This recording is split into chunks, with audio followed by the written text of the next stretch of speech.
Hello, radio, and good evening all.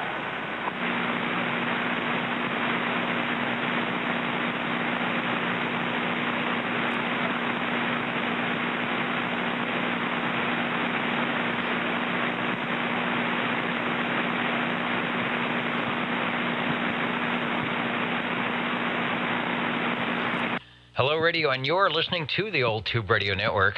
You may not find us on your TV, because in case you did not know, we're being brought to you by OTR. Brought to you by 27.085 megahertz. Brought to you by RADI. The Old Tube Radio Network.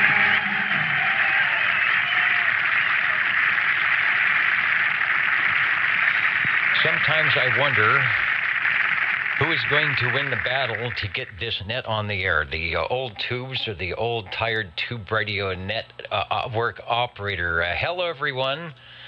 Dennis here once again on your old tube radio network.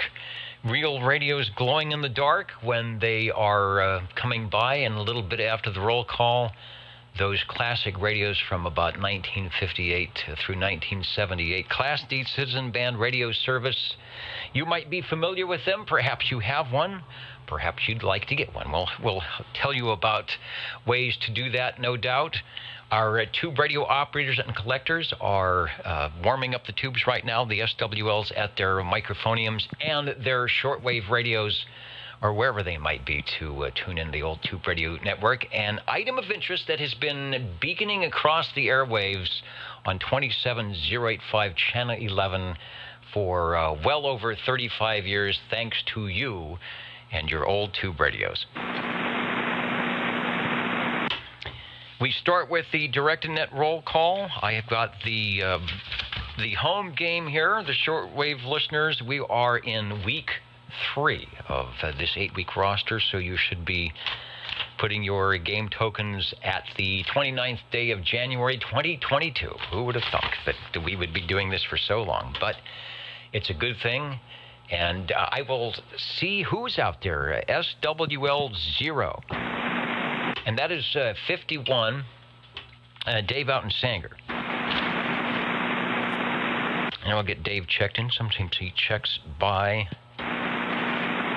over on the video site. Yeah, there's a video link up at oldtuberadio.net. There's an audio link up, and of course, right here, Channel 11, 27085, where we will be hearing all those cool radios tonight. So stay tuned for that. SWL number 1, always beaconing around on the Cosmic Check-In.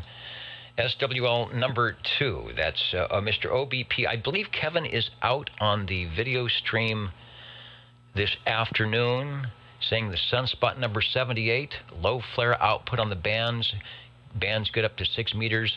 Yeah, I've been on 40 meters today. I was giving some contacts to the winter field day stations, and 40 meters was in really good shape. It's the best I've heard it in a long time. So maybe some of you are out there. In fact, we might get a check-in tonight. We might get a check-in tonight from a station that is actually doing that up in the hills to the east and north of Fresno here tonight. So we would be listening for that. Thanks for checking in there, Kevin. SWL3, I believe that Rob is also doing some type of a field day thing. Get him checked in as well. Over to SWL number 4.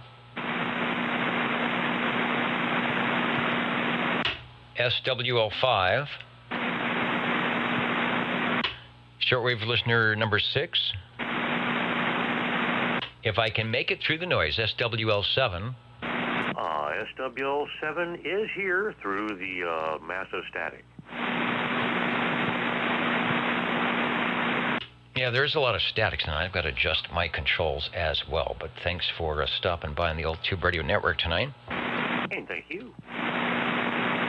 All right, things are running slow on the computer, so hopefully we will not have a crash in the middle of the festivities here.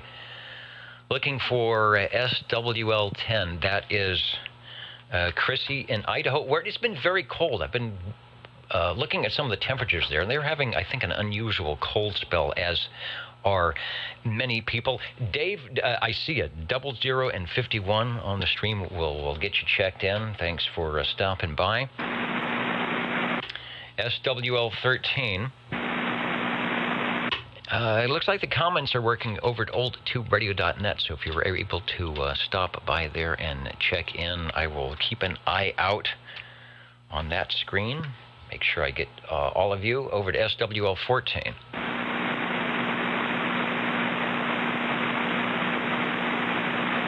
SWL 16, Charlie out there in Anoka, Minnesota. Who's out there listening tonight, up in the balcony tonight? Hello to Reedley, Oxnard, California, Jackson, Ohio, North Fork, Scotts Valley, California, Squamish, BC. The boys have got, the Squamish dudes have got all the good stuff up there in the balcony. So as you are running around, make sure you stop by and pick up something good. Inez, Kentucky, Woodland Park, Colorado, with the beams beaconing to the west to see if we are going to have some E-skip tonight. Lots of stations in Fresno, Atlanta, Georgia, and Belfast, Maine, and Anoka, Minnesota, right up here in the front, helping me out tonight, trying to get me to get on the air in time. Sometimes, despite their best efforts, Net Control just can't help from chipping over the cables. Thanks, Charlie, for checking in.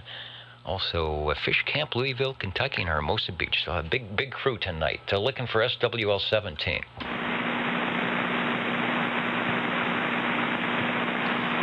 SWL 18.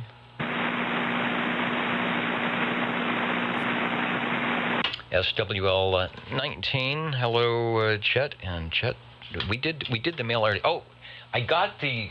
It's up on the QSL wall. I got the replacement FEJ card. I also got. I don't think you can see. Let me see. I've got too many things in the way here. Yeah, it doesn't show up. The infamous. These are rare. The infamous Voodoo Laboratories sticker here. Let's see. If I go to. Yeah, if I go to that, this is. There it is. The Voodoo Labs Special. I think these are very rare. I was very lucky to receive that from one of the Voodoo crew himself up there in Lake Almanor, not Elsinore. And Mark is listening tonight, running a different microphone. Let me quickly explain. The AKG, which is over there, was having all sorts of feedback, weird issues. Actually, it wasn't the microphone, but it was what I need to run that microphone. For some reason, when I go to AM in this band, some wacky stuff. So because this is a good old dynamic microphone that doesn't need phantom power supply, the PR40, the trusty PR40 went back into the shock mount here, and a couple of pieces of rat gear got patched out. And so, despite my best efforts, we are back on the air. Direct-to-net roll calls where we're at, the Old Tube Radio Network. Radios are coming up. SWL 20. Hello, Harvey.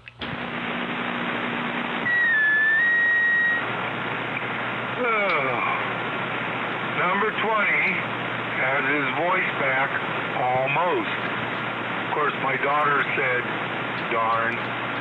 But here I am. Number 20, please check in number 29 and 54 also. And I'll be back later. Okay, yes, you are sounding better, so take it easy. When you come back, we'll perhaps check in a radio or two, and it is a good thing. Thanks for checking in.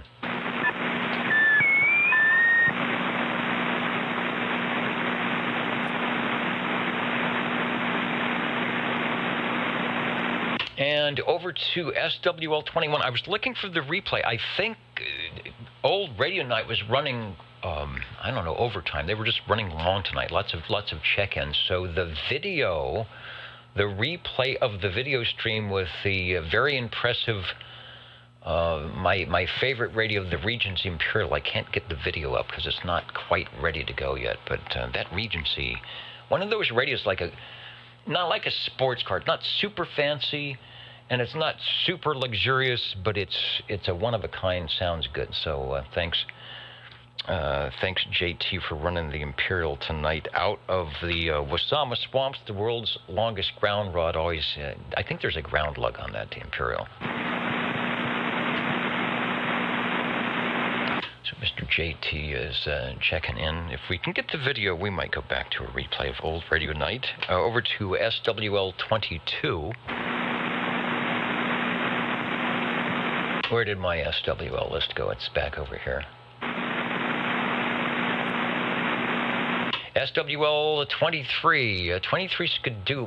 He may be out. I think he was doing some old tube radio research tonight that was taking him to places near and far out. We'll keep an ear out for 23 Skidoo, and the gang get him checked in anyway. Over to shortwave listener 24. 24, checking in. SWL 24. Thank you, Joseph. Got you checked in.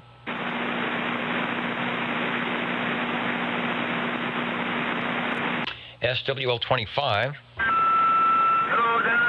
25 checking in. By golly, before you get your black tie on and tweed coat and your pocket protector, and I notice you have room maybe for 1 or 2 more pens. Anyway, good to hear you, Dennis. Thanks for the 35 plus years doing what you do. Back to you.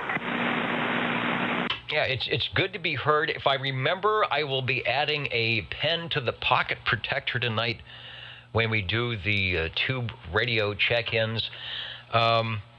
I'm looking at my wimpy power output. Hopefully you can hear me way over the hill. You're sounding good tonight, and thanks for stopping by the Saturday night place to be. And as you know, there have been many people who have sat in the air chair through these 35 years. So it's been a group effort between net controllers, shortwave listeners, and of course those tube radio operators. And you've been all three, I think. So good deal. Thank you, Dennis.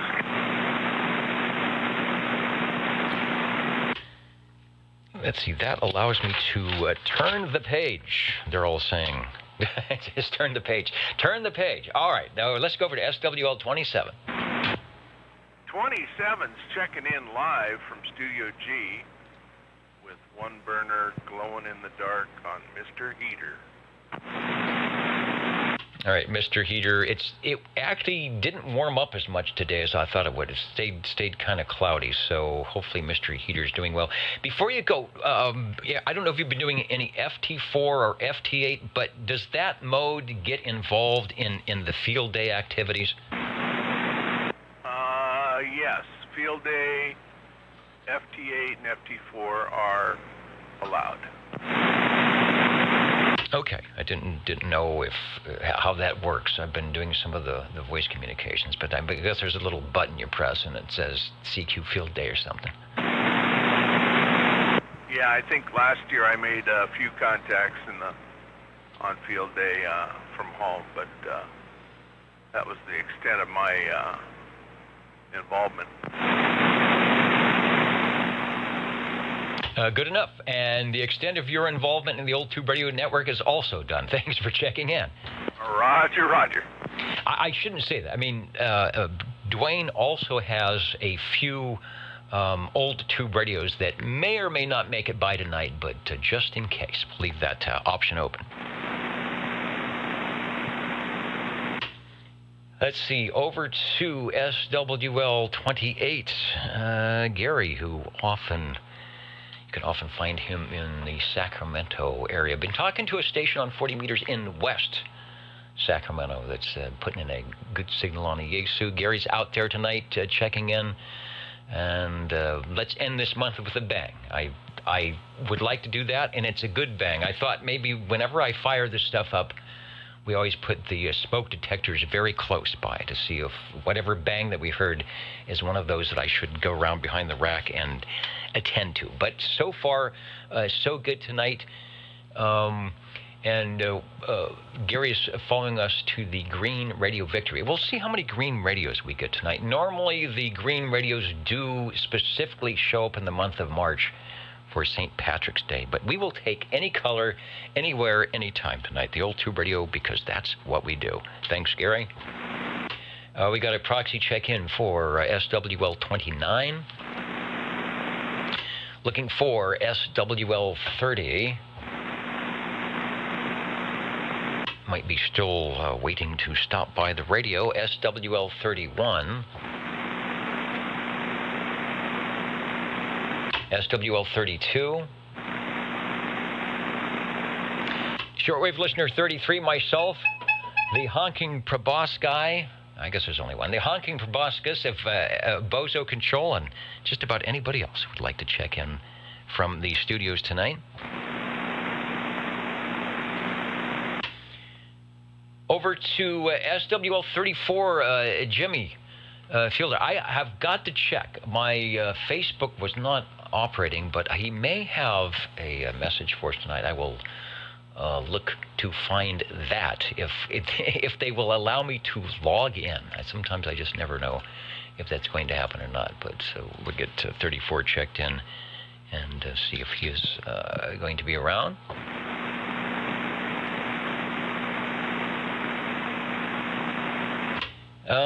Who's next? SWL 35 from probably cool Cheyenne, Wyoming tonight.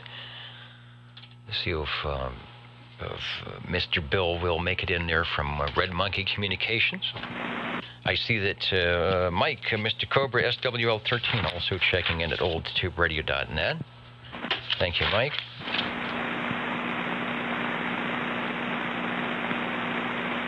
Over to SWL 36.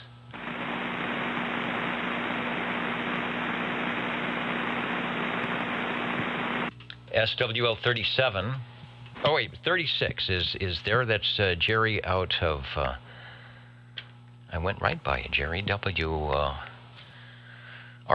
Hello, Jerry. I have not checked in to see. Again, my Facebook has been doing weird things, saying that we don't recognize you and those kind of things. So I haven't been in to see if you've got anything up and running on the Facebook site for pictures or not, but I know you've got some radios in the works, so we'll see if I can find out about that in upcoming episodes or maybe a little bit later on tonight. But see you out there, so we'll get you checked in.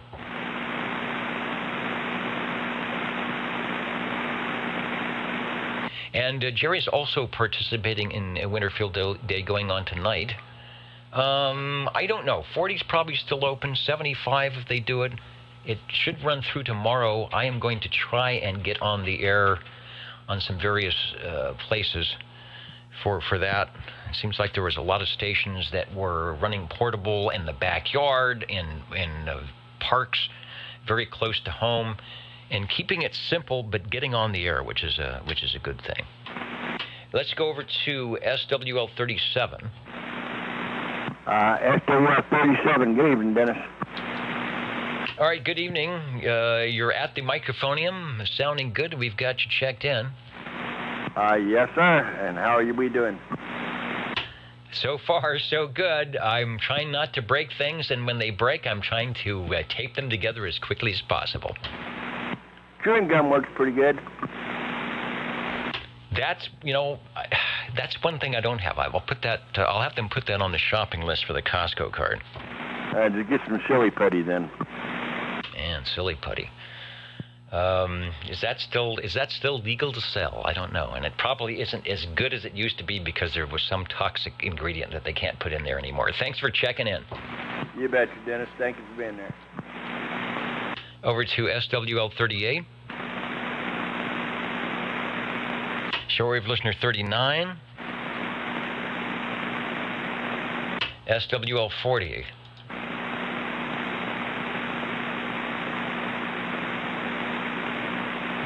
SWL 41. That's Mr. Road Dog 507 out of New York. Well, it's Marty Jones is out there. New York is is certainly represented tonight, and 41 checking in, of course, 2 international sideband 507 from the Hudson Valley. Looking good out there tonight. We've got the X in the square. Thank you, 507. SWL 42.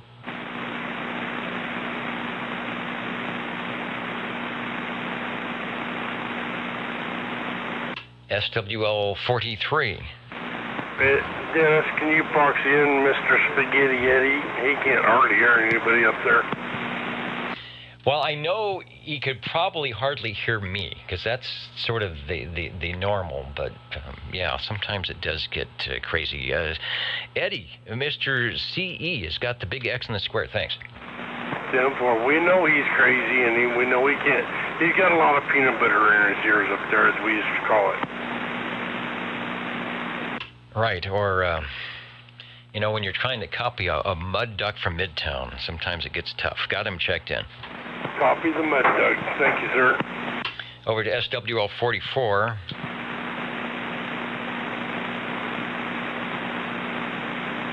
SWL 45.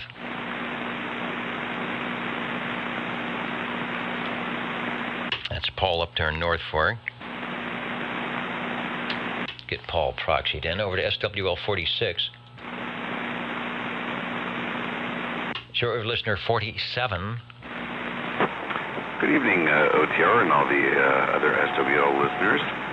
This is 47 from the Radio Lounge, bidding you all a good evening. And thanks to your prodding, I did grab some silly putty that we had laying around, and it's nice. Sadly, I can say I was not able to, stick it on the comic strip from a newspaper because, well, we have no newspapers over here anymore. But it's still fun to use. You know, and I bet if you did that, back in the day, the newsprint used to come off on your hands, and you'd stick it onto the newsprint, and it would come off onto the silly putty. And, of course, after you did it 100 times, it would make the silly putty a different color. The newsprint now does not come off on your hands, and my guess is it wouldn't come off on the silly putty either. Okay. So if I can remember, I'm going to buy a newspaper. Well, do newspapers even have comic strips anymore? I don't know. I'll try it tomorrow if I remember, and we'll get a report next Saturday night. Right. If you're looking at the Fresno Bee, they might have comics from last week, but I believe because of the way they print things now, you probably won't get the newsprint thing, but I could be wrong about that. Thanks for checking in, and thanks for checking the silly putty. It's probably in an egg that's a lot smaller than it used to be, and it costs 10 times as much. You know, funny you should say that. I'm not sure if the egg is smaller or I'm larger. I think I know the answer to that one, but we won't go there. 73. All right, we will try to be good here on the Old Tube Radio Network. Let me take a jog around the room, see who is out listening tonight. Mark and Mr. Mac and the UQ. I think it's the Ultimate Queen, unless the call letter was changed. Listening in from Lake Almornor tonight. Travis is going to get you checked in. Richard will be coming up to you. The Big Rich 6520 is listening in to the Old Tube Radio tonight. Radio DX1 from the northeast corner is also listening in. We're wondering if we'll have the northeast, the north, south, west corners coming in tonight on the skip. We will find out. You just never know. Also listening in tonight, John will be coming up to you. Who else is on tonight? Uncle Hairball will be coming up to you, checking in. Dave, we got your check-ins tonight. X4000. Is this the new frequency, television frequency? I'm not sure. We're just trying to keep it on the air so it can beacon across the airwaves. Who else is joining us tonight? Smarty Jones, of course, from New York. A host of others. And did someone say Fresno? Yes, the Old Tube Radio Network here in Fresno. Cornbread, who is not checking in? just wants to make sure that we at least promote Fresno, so the city of the Chamber of Commerce for the city of Fresno will give us points on the old Tube Radio Network. And Popcorn 913, sort of like Johnny Appleseed, he's up through the balcony, handing out bags of popcorn. Hello to John from Iowa, KJG 4755 from KEO 8492. Wonder if you were doing any of the field day today. And Neil will be coming up to you. We are looking for SWL 48. And over to, now here's a guy, here's a station, if he's listening, that would certainly qualify to get a Voodoo Labs sticker, SWL 49.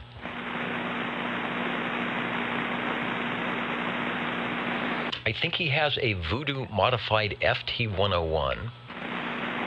And I'm not sure what he has in the current Voodoo audio rack that we heard last week, but we'll get Smitty and Sweet Country Mama checked in. He had some of the best-sounding voodooized Hallicrafters and Brownings I've ever heard. Anyway, Brian, if you're out there listening, we've got you checked in. Over to SWL 50. 50 here and checking in. All right, checking in and sounding good. It looks like my signal made it over the rock once again.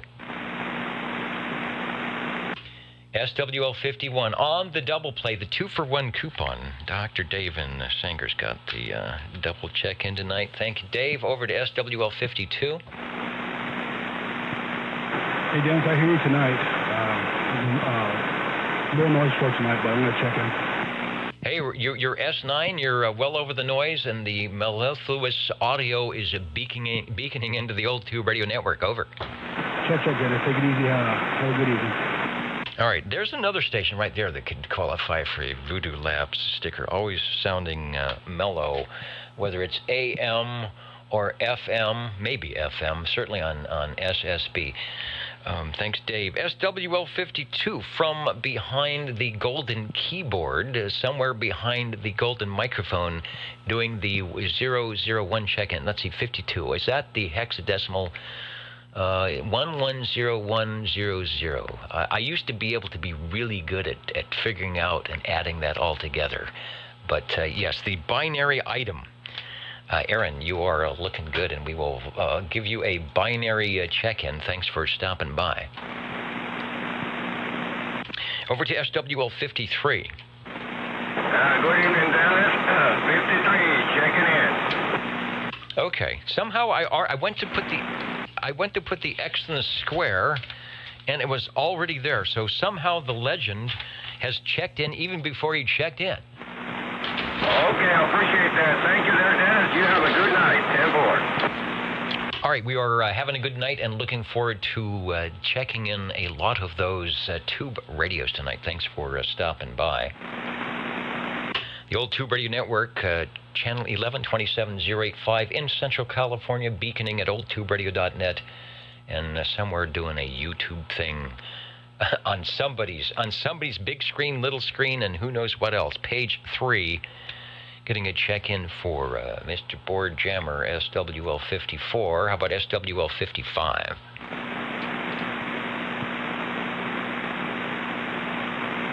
SWL 56. Good evening, Dennis in the net, 56. And by the by, Dennis, your APS is working. APRS is working. It's beaconed across my radio screen this afternoon. Oh, yeah. Do I have the FI up? I have. Yeah, you know, the GFD token is there, and there is a screen. I guess if you can figure all that stuff out, there's a screen you can look at, and when the beacon, I have my beacon set to go off not very often, so I'm not tying things up. But when it does, you could probably see it direct, and maybe even whatever node or thing, whatever mysterious thing that it does. It does. So indeed, good deal. And when I figure out what all that is about, we'll have a contact or do whatever you're supposed to do with that kind of stuff. And in fact, I see the little satellite on the screen, so that means it's up and running. Thanks for checking in, Phil. Let me get your officially checked in there and get back to my. Uh-oh, boy, the computer's running really slow. That's always a portent for disaster. Let's go over to SWL 57. Brown Dog Audio right there. Checking in. 4 inches of snow in the bluegrass. It has been doing that. Hunkered down with the soft glow of plate voltage, keeping us toasty tonight, as should almost everyone who's got an old tube radio tonight. They work well in the summer, but they are certainly great for those evenings where going outside, opening the window, or doing anything that requires putting on way too much clothing, might as well stay inside and play on the radio. Thanks. SWL 58. I'm getting this guy checked in. I was listening to Jeremy talk on the, what do you call it, the Fusion link on one of the local repeater rooms here. I couldn't break in, so I think I was going to say hello and get him checked in, but I couldn't break into the net or the room, so I may have had something misconfigured on the Yaesu, but and it said on the screen 1,509 miles away. That's where Jeremy is at the moment. So if you're listening, Jeremy, or watching the replay or something, we've got you checked in, and you are sounding good on the Ditch Banks link-up room. Good evening, Dennis, and One Element checking in. My goodness, you're doing a fine job over there, sir. You know, it takes only one element to check in. Sometimes you can even do a check-in with half of that one element, a quarter element, but you're sounding good. We've got you checked in. Also going to check in SWL 59, checking in from Greenwood, South Carolina. Uncle Hairball, who is out there at Old Radio Night tonight, listening to the Regency Imperial, and now he's listening to, maybe, will we get a Regency Imperial checking tonight? I don't know, but I'm sure we're going to get some glow-in-the-dark radios. Over to SWL 60. Hello, Joe. Hello, Dennis and the crew out there, for sure. SWL 60 checking in. SWL 60 sounding good tonight. Got an X in the square, and yeah, if you're going to be in the radio room and you've got some stuff warmed up, I bet there's a spot on the list for you. Gotcha. Okay, speaking about trying to keep warm, let's see what's going on in the land of SWL 61. 61 checking in, Dennis. All right, so sounding good, sir. We've got you checked in, putting the X in the square. Thanks for hanging out with us on the Old Tube Radio Network. Thanks, Dennis. Over to SWL 62, none other than King Duckford, out there in Bottenaro, North Dakota. Trying to stay warm. I think I checked the temperature in Fairbanks. It was minus something, and that was the high. Let's try SWL 63 out there in North Georgia. Butterbean, gonna get an X in the square for Butterbean. I think he was out listening on the Old Radio Night tonight.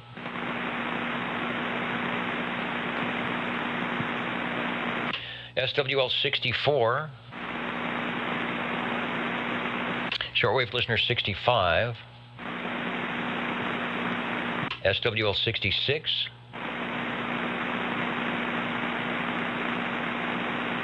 Joining us tonight, Rusty Rells. Greetings to the Old Tube Radio fans from Central Arkansas listening in, waiting for those tubes to start glowing in the dark.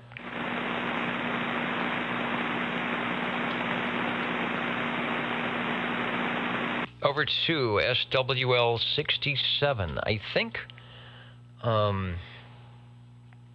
Bill said that he was going to be occupied doing some other stuff, so he did give me the keys. I got myself into the building, no problem, and they will be returned properly so that I won't get written up or whatever they do here at the Old Tube Radio Network. Jim K. from Toledo, Ohio. Speaking of Ohio, Jim K., you should stand by. We'll be having the Bob and Steve show, who often tell us, Ohio via Fresno, what is going on. I'm kind of excited to see what's happening. I think it's the 100th episode, if you will, of Bob and Steve tonight. So looking forward to that. Let's go over to SWL 68. And speaking of New York, staying up late. Michael is out there. Sometimes he makes it in later or earlier, or if you're watching the replay, 157, we've got you checked in. In fact, I'll click the button and it says you are checked in right there. Break? The break, this is OTR, go ahead. Got Bel-Air checked in or not? What was the number, over? Bel-Air, has he checked in? Mr. Bel-Air checked in live and direct, just moments ago. Okay, thank you, sir. Hopefully he can hear me. Maybe he can go on channel 10 and I needed to talk to him. I appreciate it. I'm sorry to kind of battle you guys in there. Hey, not a problem. Glad to have you aboard, and thanks for stopping by. 10-4. The old Tube Radio Network, Real Radio's Glowing in the Dark, coming up. SWL 69, Kenny in Tulsa. Ken, if you're watching the replay, you are checked in right now. Say hello to Levon, who is listening in. Probably stopped by the green room tonight and got whatever they're serving up. Standing by, ready for those Tube Radios to check in. All right, I'm going to, everybody listen in. We're going to try checking for SWL 70, who is working on the winter field day. He may actually be set up portable somewhere and seeing if he can hear us or we can hear him. So, Mark, if you're listening, if the station is still running, if the batteries haven't gone... KB6 GFD, K6 MTS. Oh, there he is. There he is on the 2-meter. Let's see what's going on tonight. K6 MTS, KB6 GFD. How is the field day going over? I'm not there anymore. I got home about 3 hours ago. My radio broke and the antenna was giving me havoc, so it was just one night instead of two. And I can't hear you at home, so we're cross-banding, over. All right, no problem. Good deal. Heard you last night, of course, up there near Tamarack. It sounded good, and been making some contacts on the field day, so glad you got to go out, but not good that things aren't working the way they should, and hopefully you can find what it was and get it fixed. But thanks for checking in. Over. That's all right. We learned a lot, and it was fun, so. All right, thanks, Dennis. K6 MTS. KB6 GFD. All right, there is Mark, and you heard it, that he was out there. He checked into the Ditch Banks sideband net last night from the location. Sounded really good, but as things happen, sound like there was a technical difficulty or two, and he is back at the home QTH, safe and sound, and warming up the Tube Radios. Thanks, Mark. Let's go over to... Now, here's a station that is probably also working in the field day tonight, SWL 71. Stan, who says he is working WFD, winter field day today, SSB in digital modes, JS8 and FT8 and FT4. Oh, okay, JS8, FT8 and FT4 are not allowed in this contest. And I'm not sure, I don't think this is an ARRL thing. If you go online and look for winter field day, it shows up sort of with a separate entity doing that. So maybe that's why. So, all right. So if you've got a CQ WFD in your buffer, don't press that button. All right, Stan. Maybe we will hear you tomorrow. I think it's still going on to some UTC o'clock time. See if I can get on some frequencies. I wasn't on a lot today, but I think it was mainly hanging out in 40 meters. Over to SWL 72. Shortwave listener 73. Get to John checked in. He's probably doing some field day on CCW. SWL 74. Getting Miss Jilly checked in. Shortwave listener 75.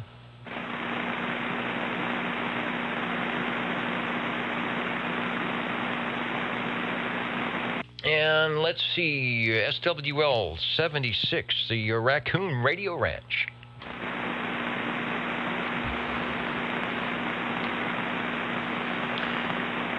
And that's what I thought. The Winter Field Day Association appears to sponsor it. And that's with the quote around appears. Thank you there, the V5 listener. So I knew when I was checking it out, it seemed like it was a different type of thing, but it seemed like it was pretty popular today. Let's go over to SWL 77.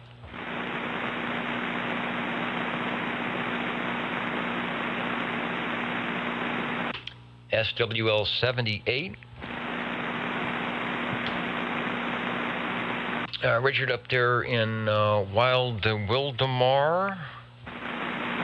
Albeit, I think he might be up in the northwest corner, no doubt. Maybe he was remoting in. I get Richard checked in. I might have been doing some remote winter field day, if that's such a thing that one can do. SWL 79.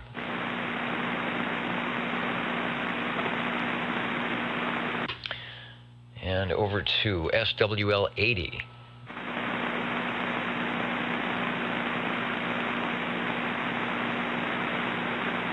Dennis, was that Unicorn's number? Can you proxy him in? Yeah, well, he's coming up. We're going to check in with Bob and Steve, and then I'll get Mr. Unicorn checked in, see what he's up to. Sometimes he pops in on the video side. I haven't seen him yet, so I will double check on that. So make sure that Steve Areno gets checked. In the meantime, what's happening in Ohio on the old Tube Radio Network? We'll see if we can find out here. 27.085 OTR, Channel 11. Channel 11. This should be episode 100 of the Bob and Steve show. And yeah, we had some type of a situation above me that was supposed to, I guess, open up, and confetti was going to spill all over the place, and that didn't work. Apparently they needed a part out of that unit to go fix something over by the pool patio. And I said, you know what? We've got that part has to be functional. We don't need to shower me with confetti. And so they took the part, and that's okay. January 29th, 2022, Bob and Steve noting that the Jingle Singers came up with the idea of number 100 being dedicated to number 33 for all the great years of old tube radio and the check-ins for sharing their radios. But like I told Jerry 25, there have been many people sitting in the air chair here putting together whatever it was that we did or have been doing for the old Tube Radio Network. And the real stars of the show, if indeed it is a show, are, of course, the tube radio operators that have to buy and fix and support and find a place to put their stuff and sneak away from whatever they're supposed to be doing to check in the radios every week. And without that, of course, there would be no old Tube Radio Network. The SWLs, like myself, waiting along for those radios to check in. So it's a good thing. It says, everyone checking in tonight, please put a 33 at the end of your comments. You can do that. Unless your 3 key is broken, then it's going to be very, very tough. All right, thanks for that, guys, on the 100th episode. The shuffleboard winner got his choice of a Bengals or a Chiefs jersey and a ride in the red limo. I'll take the red limo any day with a 33 on it. Somehow, if that number's... If that number is copyrighted for something, we're going to be in trouble. Chris Steakhouse is set up tonight in the lounge. I was wondering what was going on there. It smelled really, really good. I come over here to the rack, and you kind of smell the burning dust off the tubes and the stuff that's not working, the bad capacitors. But you walk down the hall, and there is the Chris Steakhouse aroma, which is a good thing. After the net, take the elevator down to the Green Room Lounge and eat your heart's delight. Champagne is on, Bob and Steve. Thank you, guys. That sounds like a good deal. Just don't do too much. And of course, as we always say, don't forget to feed the fish. 27.085 OTR Channel 11.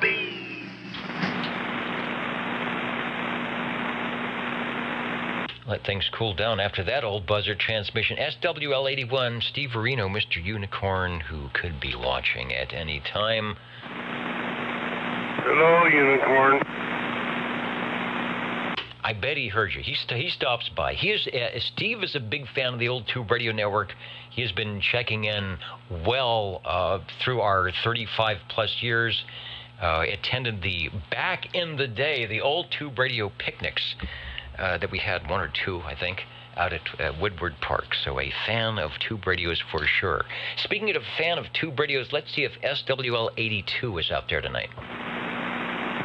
82 checking in from the Ditch Banks to Biola, and thanks for running the net.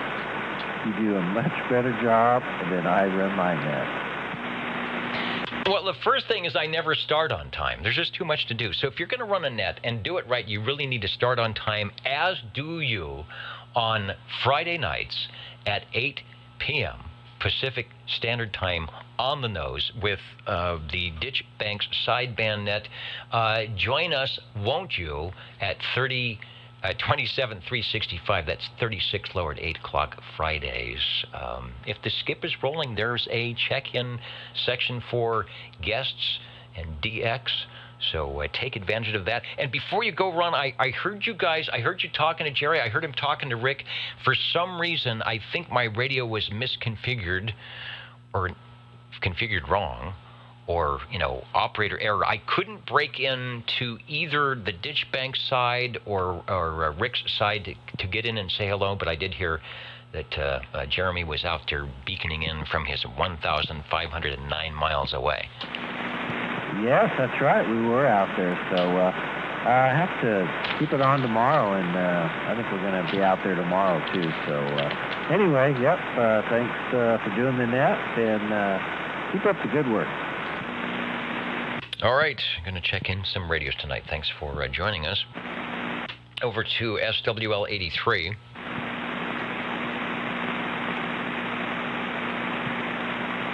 SWL84. Cheerios Kid, Jerry and the group. Let me go around my left shoulder here and illuminate. Aha! I thought I might have unplugged it, but no, it is still plugged in. Illuminate the. I believe that's a Mountain Maid's E.F. Johnson 223 to let us know that Tube Radios are not too far off. Also get 86, 87, and 88 checked in. That's the Mountain Maid, Snowy Owl, or Tandy Girl, and the Snowy Owl, respectively.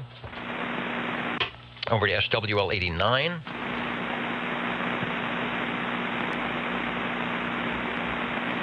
SWL 90.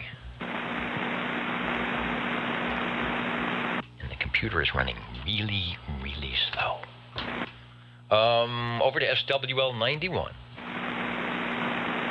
Felix is out with us tonight on the video side, saying hello to all.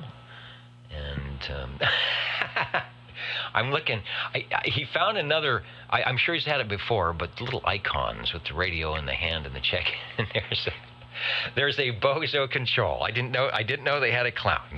That's pretty good, because you can't really have a bozo, because I know for a fact it's a very copyrighted thing. It's like trying to do Mickey Mouse. If you say anything, if you have something that looks like a Bozo the Clown, your phone will ring. Thank you, Felix, for that.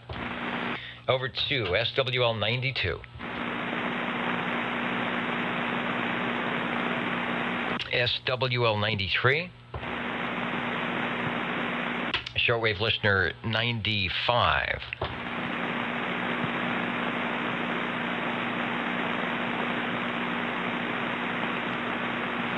SWL 96. Hey, Dennis. I'm finally able to talk to you. I had my voice gone for a couple of weeks, but I can talk now, so thanks for checking me in. Thanks for stopping by. The voice is sounding good. Mr. Prune Picker out of Kerman. Dennis, checking in. Dennis, we got you. Thanks. Have a good weekend. All right. 96 is checked in. Break out there. SWL 95. Let me get Warthog 95 checking in from Orlando, Florida, where it's 37 degrees. Who's the breaking station? This is OTR.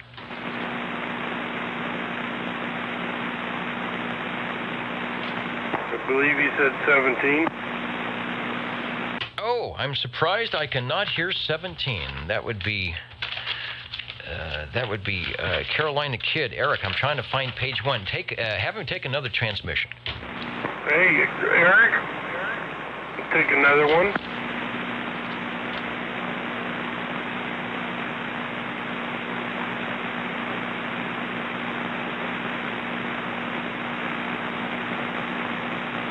All right, he must be near and far out, and of course my antenna's not that great. So if you're listening, Eric 17, you are checked into the old Tube Radio Network. Hey, Eric, you're checked in, buddy.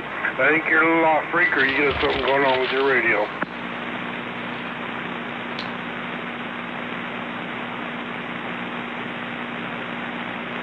All right, thanks for the relay on that one. Joining us tonight, along with all the crew. Do you need a number to participate, to listen in? No, you don't. You don't have to be on any list or any paper. You don't have to have an old tube radio. This is not a club. There's no dues, no secret handshake. Just show up and have a good time, as we have been doing here for 35 years. Radios are coming right up. I want to say hello to, doing just that, I want to say hello to Skippy. Skippy's out there, looking good on the old tube radio network tonight. Crash 350 also waving from western Pennsylvania, where it's 0. It's not 1, not -1, 0 degrees, rocking the Mark III, talking local and kicking back a few cold ones, and asking everyone to stay safe. That you can't have a better weekend if you start out that way. At least get some radio time in on the Mark III or the tube radio or the transistor radio or whatever. The portable tuna can radio, crystal controlled with the CW, whatever you got. Get on the air. Get on the air and do something. Let's look for SWL 97.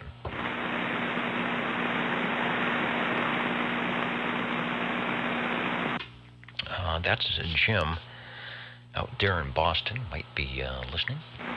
SWL 98. Hello, Tracy. I heard you last night. You heard me, but I know it's tough on AM. So 98 is checked in.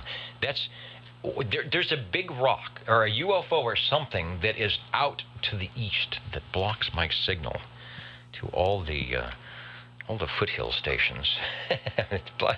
Plus, it doesn't help that I'm probably not, as they say, a mud duck somewhere. All right, I see it, Tracy, and I will proxy Jeff in as well. Let's go over to SWL 99.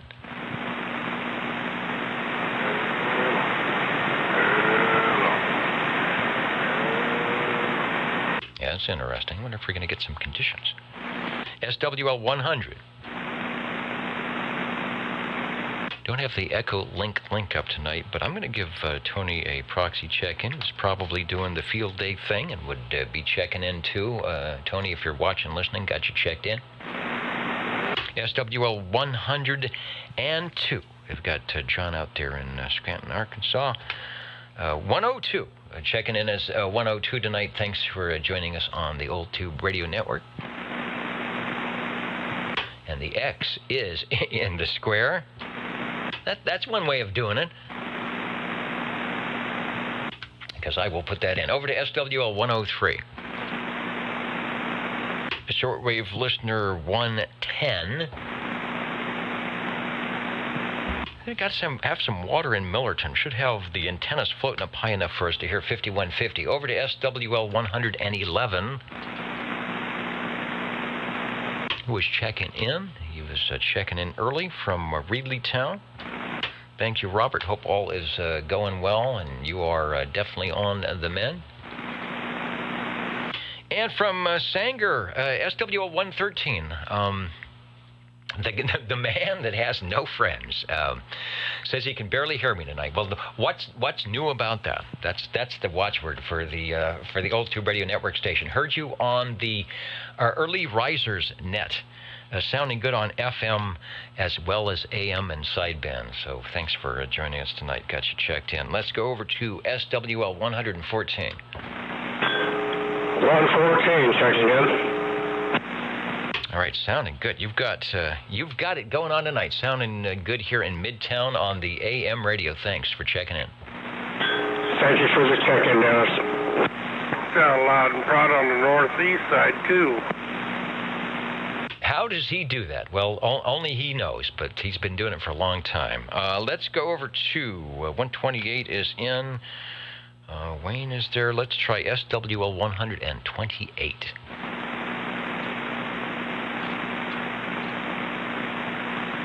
And I'll probably need to update a screen for that. John may be doing some winter field day as well. I'll get to John checked in.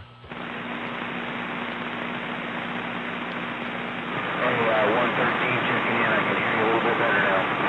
Hello, radio. All right. Well, I was trying to talk clearly and distinctly so I could make it to Sanger. I don't check in enough, but we're not doing too much tonight, so I'm able to tell the radio. Thank you, sir, for the net.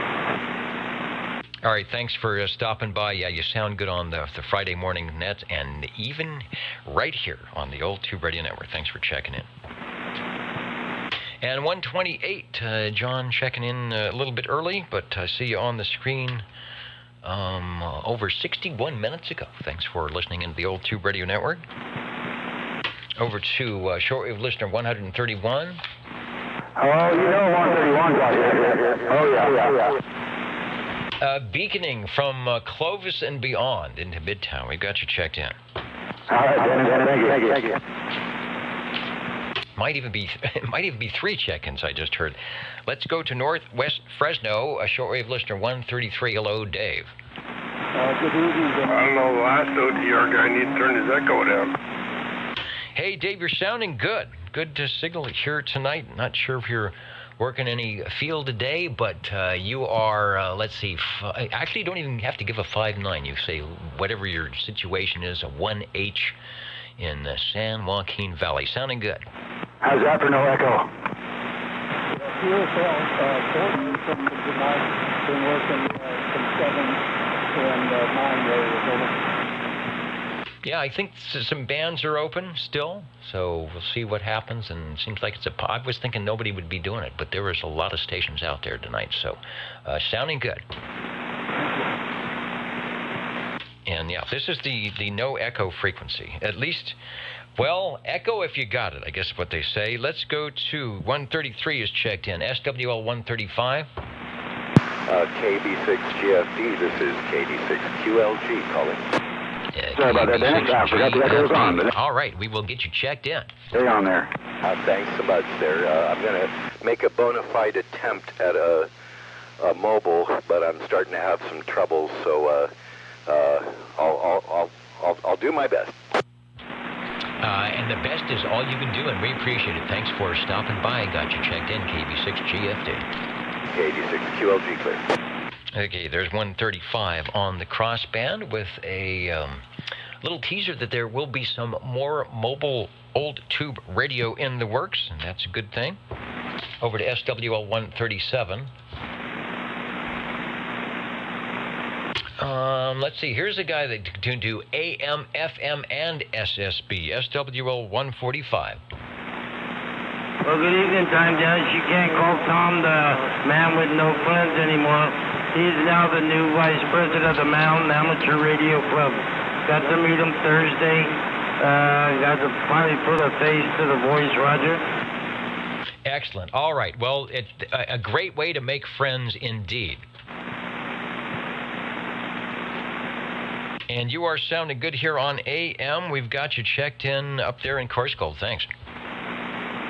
All right, thank you, Dennis. I'm leaving for Monterey tomorrow morning sometime, so I'll be checking in for the next 2 weeks on Echo Lake. Okay, yeah, it works pretty good. The system they have usually works fine. I don't have any problems with it dropping or too much delay, so should work great. All right, Tony in Coarse Gold, Friday mornings. You hear him on the Early Risers net. Always doing a good job. Makes it very interesting with the questions. A lot of nice people on that net in the morning. Let's go over to SWL 147. Of course, the ever popular JGQ out of Fayetteville. And Neil, as usual, I know you left an item of interest. Checking in, it's cold below 20, he says tonight. Radios are quiet. Saying 73 from the Carolina Sandhills. Thank you, Neil. Got you checked in, and hopefully things will warm up. Well, of course they will, but sooner than later, no doubt.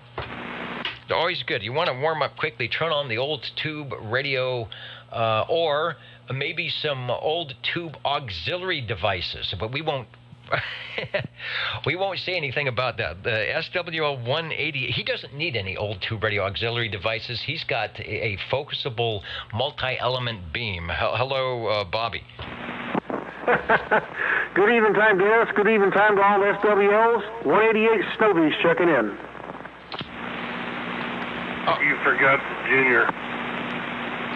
The Snow Beast JR. All right, well, we got that in there, and I can't remember if you're on the beam, backside, front side, or the vertical, but it's sounding good. And then let's go up to that patient guy, SWL 195. Hello, Coarse Gold. Good evening. 195 checking in, and we're still sitting here. Yep, hanging in there. He's got a radio wall of ribbons of perfect attendance. Jim up in Coarse Gold. In fact, I think he's having to put an addition on. Putting an addition on it, putting another room to hang his ribbons of perfect attendance, checking into the Old Tube Radio Network. Thank you, sir. Thank you, Dennis, and I'm still calling. Yeah, well, we're trying to make him like we used to. We're not like M&Ms. Make him a little bit smaller. And take off one of the M's just to save money. Okay, let's go over to SWL 226. We'll get Jeff checked in via proxy three-wheeler out there. And anybody else? Who did I miss? Who wants to... Oh, hey, you know what? Before I end key, Mr. Unicorn, at the ready, live and direct. There was a proxy check-in earlier, but I suspected that Steve Areno had set an alarm clock to get up in the middle of the night to come and say hello radio to the Old Tube Radio Network. Got you checked in, Steve. Over. I'm 650 Pinedale Control Mechanics. Hello, Dennis. You know what? You just told him. Your audio went through the stream, and he knows that 650 is out here on the West Coast saying, doggone it, Unicorn, you need to come and visit. No kidding. Come visit, brother. Okay, anybody else before I run around and connect some wires and we check in some tube radios?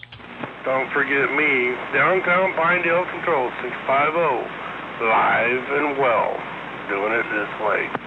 Yeah, I was going to say, you are up late tonight. It feels like the middle of the night, huh? Well, my better half's out here in the shed with me, and we kind of been cleaning the shed, but yes, mechanic 650 with the Misfit out here checking in. All right, on the Saturday night place to be, your Old Tube Radio Network. Back in a moment, we'll be chatting with, talking about, and doing some tube radio stuff, so do not go away. Evening time 195, you know who, your ex-neighbor. Good morning, 650, you sound good. 10-4, my friend, I'll double L you here soon. 109 with the late check-in. Hey, I haven't gone out of the air chair yet. Let me head over to page 4 as our players at the home game putting a check in, X in the square for Crawdad. Thank you, sir. You're welcome, Dennis. Hey, Junior, have a good one. I'll catch you next week, bud.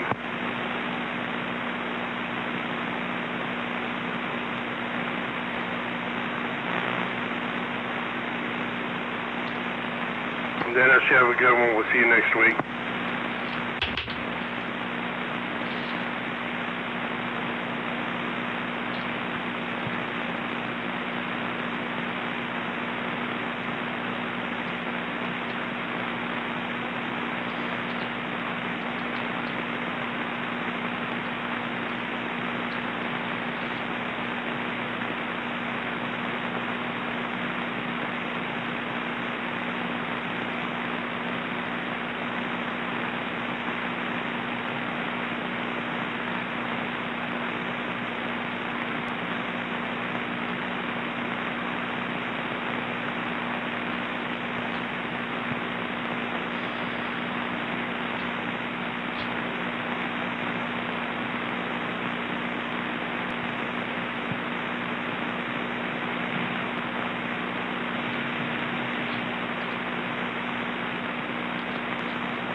Break OTR.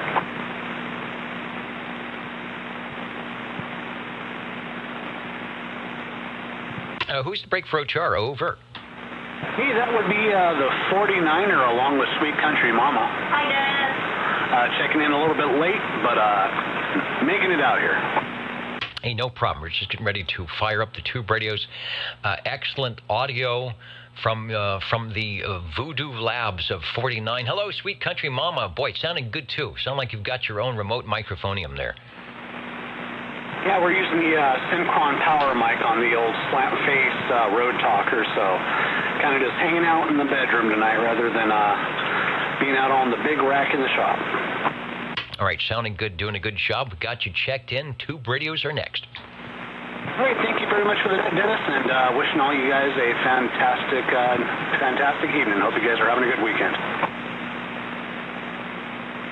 So far, so good. Looking good here on the old Tube Radio Network. And let's see. And then it was time for Tube Radio. So here we go on your old Tube Radio Network.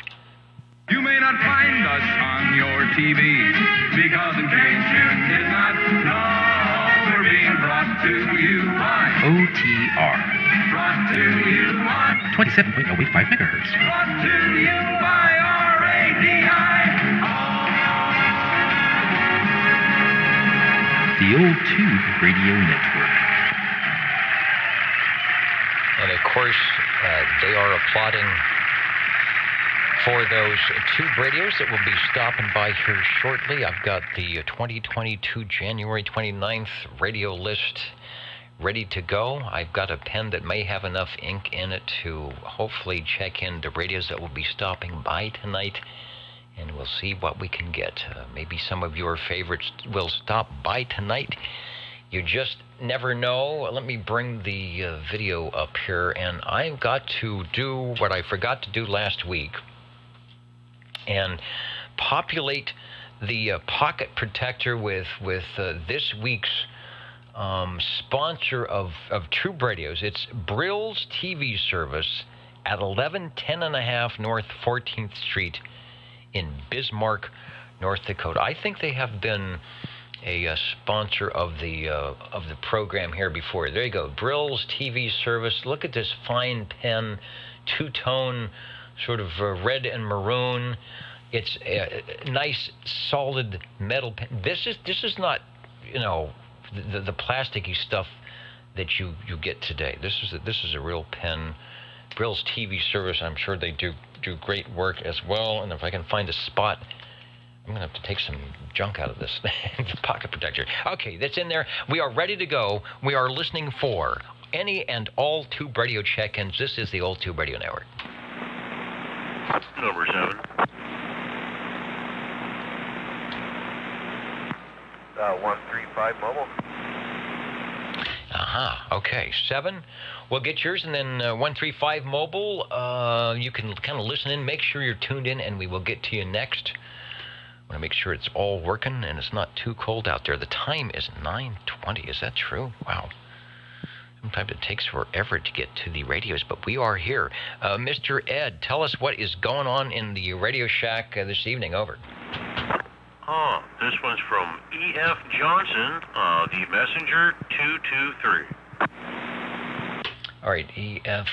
Johnson, let me go to the Rolodex. I know we've got a 223. If not, I'll just, maybe I'll zoom into the one that's sitting behind me here. We'll grab this one here. It's showing, now, as I remember from prior episodes, I can't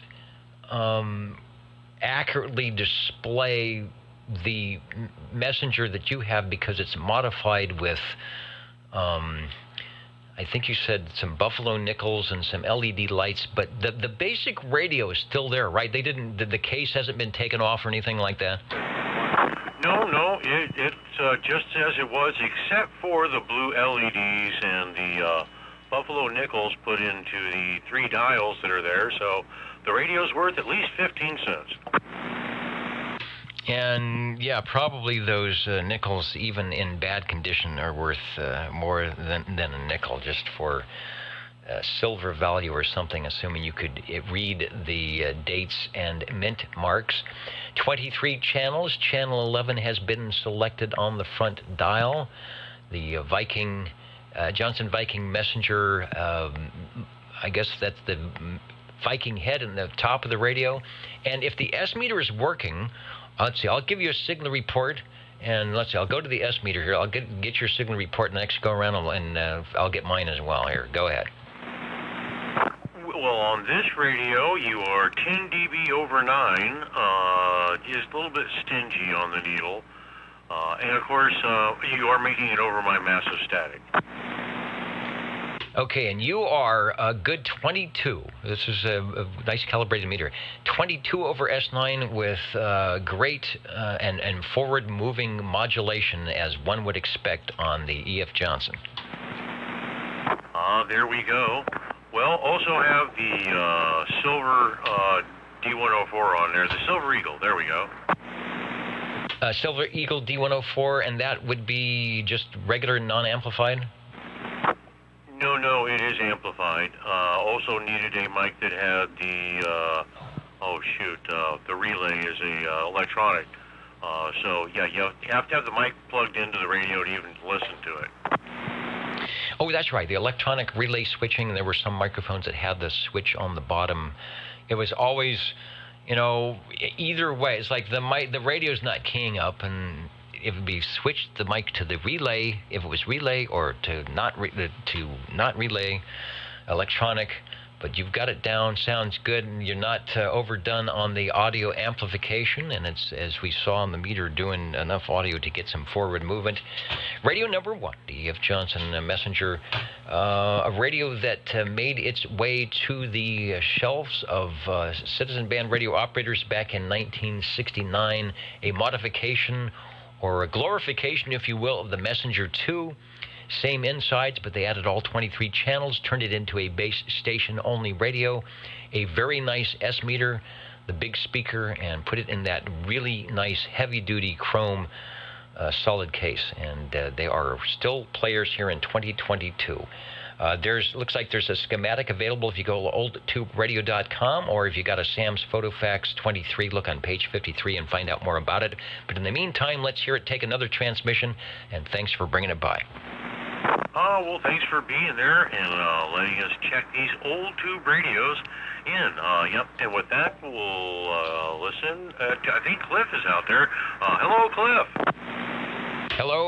Hello, radio. Now, the E.F. Johnson 223 is not a mobile radio. There's not really a way to configure it unless you're going to do a power inverter to put it in the car. But the Messenger 2, the Viking Messenger 1, all had configurations for 12 or 6 volt mobile, and I believe that at 9:25 here we're going to find out what configuration, what radio is happening in this mobile situation.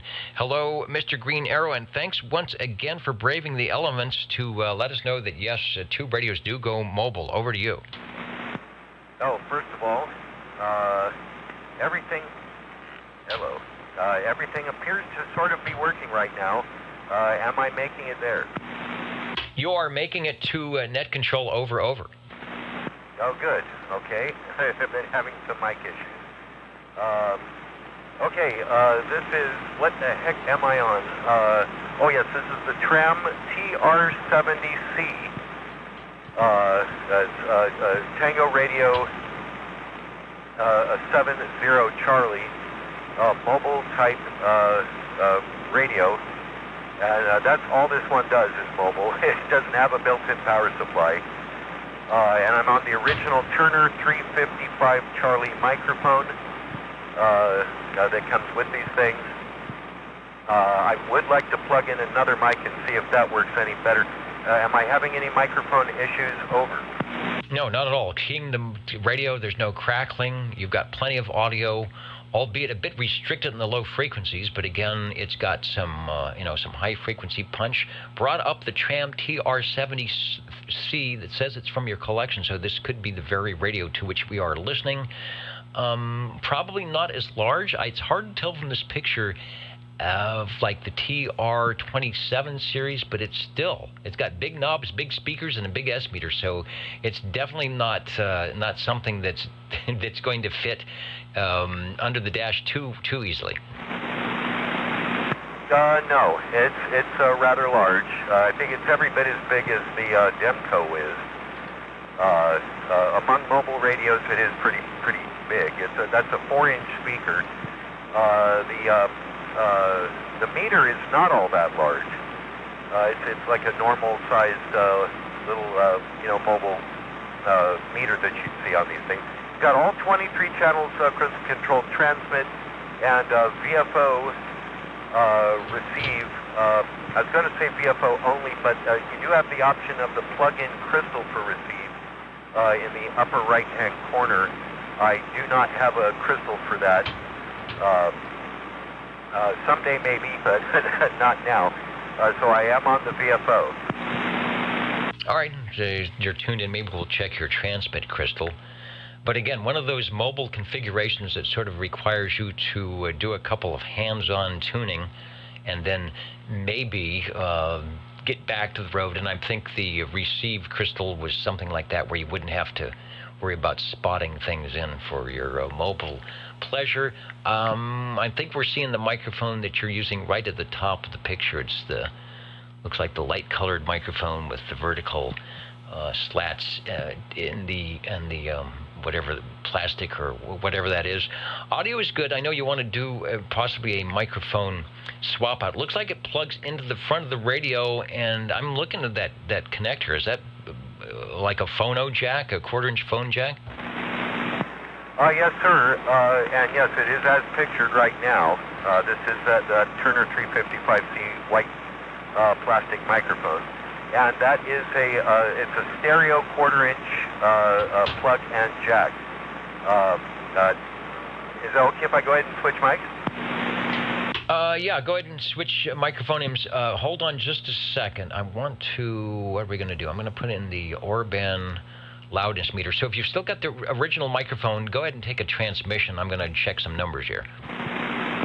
Actually, I went ahead and hooked up the Pace mic. This is an old police-style black and white Pace mic. I don't have a model number for it.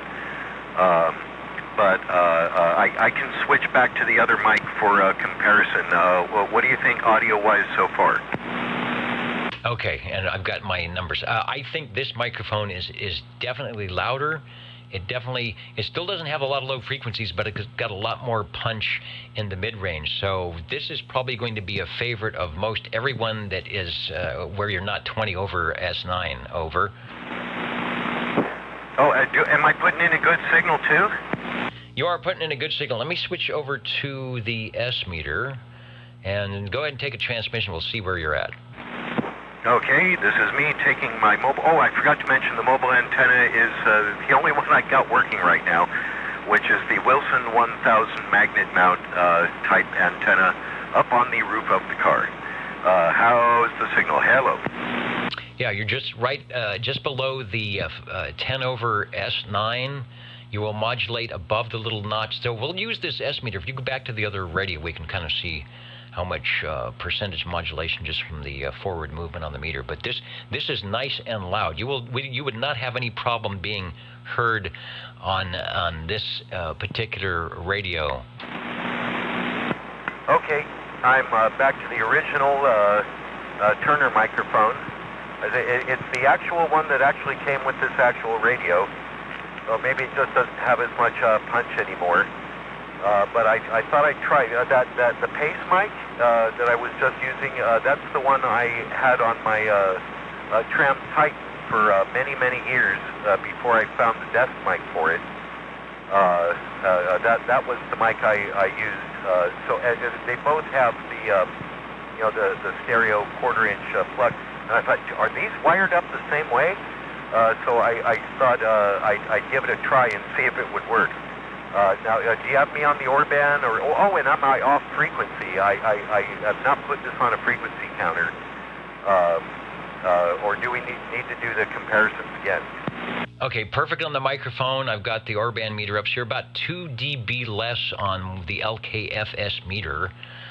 Just meaning loudness is not as much, but it's still intelligible. And like I said, if you actually get up in that microphone, you can bring the levels up to where you were on the second microphone. So basically, I think it's just an easier chat, if you will, if you want to use the other microphone to stay loud. But this one is plenty loud enough. But the other one, without trying, gives you a bit more audio punch. The audio flavor is about the same. The fidelity, low frequency, high frequency, not much difference at all. So one has a bit more gain and not a problem. So both are working well. I'm not sure if one would be easier to use were you to be mobile, running around, but of course the original one looks pretty cool with the radio. Over. Did I forget to mention 12 tubes? Yeah, I'm back on the Pace mic for the comparison. I looked on the back. All it says is, Pace high imp. So this is a high imp. That's all I can really tell you about it. And it's black and white. I think it was an old police mic. It's one of these things I got from, the big box O mics. Downstairs at Cut Rate, if anybody has been around long enough to remember Cut Rate Electronics, this is one of the ones I got from there. And like I say, it worked really well with the Titan, so I thought I'd see if it works okay with this one. But it's good to see that it does. My modulation light is flashing a little bit harder with this mic. I don't know if you mentioned it earlier, but yes, I did have to spot to get channel 11. But then when you came in there, I had to tune a little off, so I imagine this radio is a little off frequency. What do you think? A little off frequency would be correct. It's still got great audio. When I go to sideband, you've got plenty of audio. It doesn't drop off. 27084.6 is where where I get the 0 beats. So what's that? 400 cycles. Not bad. Bringing up the Tram TR23C mobile brochure. 12 tubes, as you said. 17. It's got 17 tube performance, by the way. 4 silicon rectifiers, 7 double-tuned RF and IF transformers, transistor power supply, 23-position transmit, 1 crystal receive, external calibrated illuminated 23-channel manual tune dial, transmit crystal access door. Wait a minute. Do you have a transmit crystal access door? Yes, sir. On the right side, the side with the meter on it and all the little lights and things, there are 2 screws that hold a little gray metal door, and you just pop those screws off, and there are your crystals right there. Easy access. You don't have to take the whole radio apart or anything like that. Ah, very, very coolness. Transmit a crystal door, illuminated S-meter, noise limiter with on-off switch, fully adjustable squelch, AC on-off, and volume control. That's a feature. Having a switch, turn it on is a feature. Peak modulation indicator. Let me go back to the picture. Where's your peak modulation indicator? I think they're probably talking about the modulation light, which is in the lower right. It's in the lower right-hand corner, and I don't believe I have that illuminated in that picture. I haven't figured out how to do stuff like that yet. You know how I could have done it, like I did on the Demco picture I took? When you talk and I have the volume cranked up enough, it will light. So actually, I can get it to light simply by cranking the volume up and keeping the squelch off. Okay, yeah, it's sort of like some of the other ones where they say if you come in, it's showing some peak modulation or some voltage on the tube. All right, and I was just going through the brochure. I wanted to see anything else. When both the receiver and the transmitter are on the same channel and the spot switch is on, an audible tone is produced in the loudspeaker. At the same time, the spot indicator glows and the S-meter deflects. That's a lot to keep track of. And not so much. You just tune back and forth with the tuner knob and keep your eyeball on the meter. And it does make a slight hum when you do that. It almost sounds like a kazoo. Actually, because but it's not that tight. It's like any other spot, really. Okay, well, yeah, you got to have some way if you're driving down the road to make sure you're there if you don't have the crystal. Cool radio. There's the advertisement, 23-channel mobile from Tram. I bet they sold quite a few of those. Nice audio. Either microphonium works. And both of those microphones are not amplified. Is that correct? Oh, yeah. These are plastic, handheld, non-amplified stock kind of microphones. All right, well, they put out a lot of audio, no problem. Like I said, good meter movement, and got a lot of audio on sideband. All right, working good. It's good into the antenna. Like I said, you were 10 over S9. I think that's what it was. Yeah, your S meter. We'll check it on your next transmission, which isn't. I'm going to say you're not that much less than your base station. Well, that's nice. This thing seems to be putting out a bit more than I thought it did. I had a watt meter on it earlier, which was giving me questionable readings. But yeah, let's say couldn't put a frequency counter on the thing. But yeah, it's just a Wilson 1000 mobile mount up on the roof of the vehicle, and I hope I'm parked in the right spot tonight. I've only had about 10 people go by me so far, and here comes another one. What do you know? So I should probably get out of here before I am labeled a suspicious vehicle.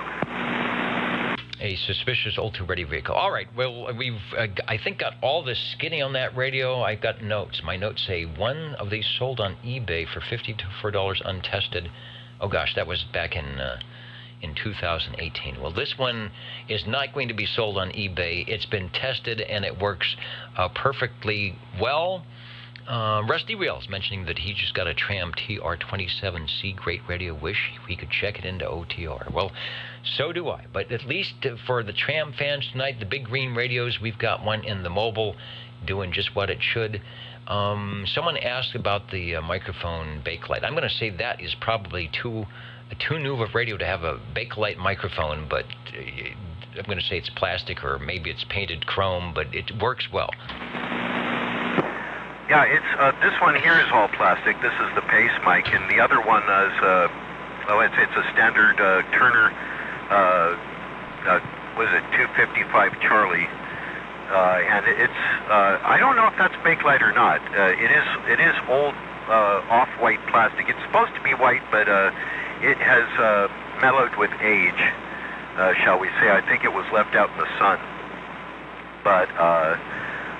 So it's more cream colored now than it used to be, and I'm not sure if that's Bakelite or ABS or what, but at least it's still working. But yeah, if this one's louder, I'll just use this one. It's louder. It's got more punch, about the same fidelity, but gives you 2 more units on the loudness meter, on the Orban loudness meter, and it's pretty immediate when you hear it through the speaker that it's doing some stuff.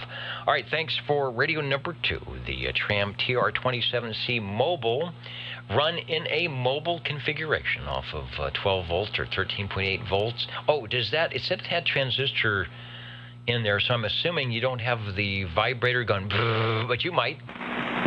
Yeah, and it kind of sounds like a kazoo as well. Oh, and I got to correct you there. This is the TR70 Charlie, TR70C. Let's see. What did I write down? TR70C. You know what? I'm saying it wrong because I had in my head because Rusty was saying that he's got the Tram TR27C, but this is the mobile version. It's just a bit smaller in size than the 27 series. Hence, I guess it's mobile, right? You cut off a few inches here and there, and it'll fit under the dash of the 65 Fairlane, probably from 1963. I didn't see any 63 or 64. I didn't see any numbers on the advertisement, but this is before the Tram Titan series came out, but this probably would have been the mobile that went with it. Back to you for transmission. Again, thanks for taking the extra time to run it out to the mobile, and it's sounding good on the Old Tube Radio Network. Well, thanks for letting me check it in there. Incidentally, Ed's big green machine, as I understand it, this is the matching mobile for that radio, and I think that's a TR27 or something like that. It's the same color face and everything. It's a good match, for mobile to base radio, and I think Ed's got one of these as well somewhere. But I think that's what it was intended to be back in 63 or 64. Is like this was your Go Mobile version of that same radio. With that, I yammered long enough on this thing. I'm glad I got to check it in after a while. I was wondering if it was going to work for me. Thanks for letting me check it in. See ya. All right, thanks. Yeah, a lot of companies made base and mobile versions because the original intent of your CB radio license was to talk to stations of the same license. That is to say, KEO 8492 base to Unit 1, Unit 2, Mobile 3. It, in theory, wasn't really set to be chatting, idle chit-chat or conversations with different stations of different licenses. If you're running a business, yeah, that would be different or something like that. But in theory, that's what the Citizen Band radio service was for. And the FCC thought that if you wanted to do that, if you wanted to talk to people in DX and do technical stuff, that's what amateur radio was for. So that's why they created the Class D 11-meter citizen radio service in 1958 in the middle of whatever cycle it was that was the biggest and best DX radio cycle ever. And people got their little 5-watt radios and their droopy jaw antennas and sat down and said, I'm hearing the world. What do you mean I can't talk to them? And the rest is history. Speaking of history, let's take a little musical history from the Jingle Singers, and we'll be back looking for radio number 3 on your old Tube Radio Network. How do you do, ladies and gentlemen? Greetings to you, wherever you are. For music and the latest news from home and from afar, the station for you is OTR, Old Tube Radio. The station for you is OTR.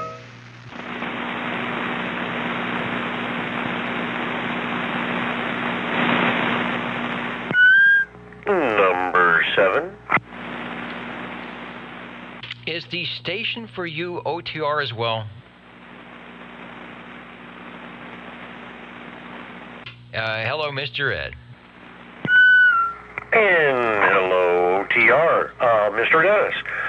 This time, the Browning Golden Eagle Mark III SSB, only this time with the Browning Banana microphone.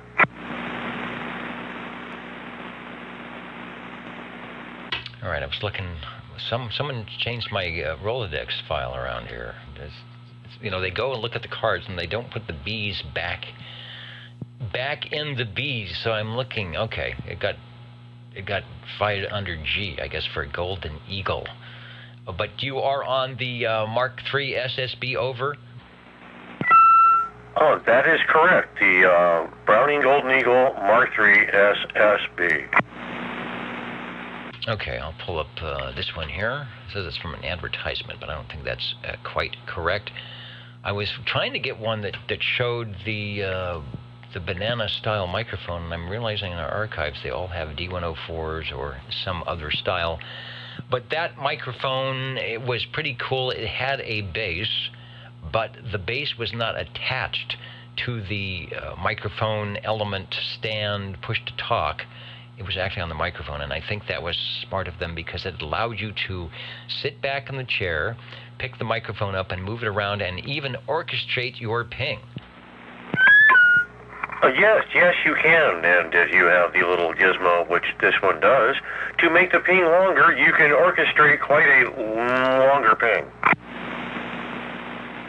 Now, you can do that with any microphonium, but if you're using a Shure 444 that's connected to a bass, or even a D104, D104 is a pretty large, heavy microphone to be swinging around. Yeah, and the banana mic is nice and small, and yeah, I do have it out of the little stand, and I'm just holding it, so there you are. Sounding good. Another radio where you have transmit and receive on separate dials that you need to spot, but they go one further. Browning went one further and took the radio out, or took the receiver out, and put it in a different box. So you definitely won't be seeing a Browning in the mobile, at least not without a lot of effort. No, I wouldn't think so. Yeah, it's almost 3 feet of radio across the table there, so yeah, 2 pieces, quite large, but I think it's 21 tubes.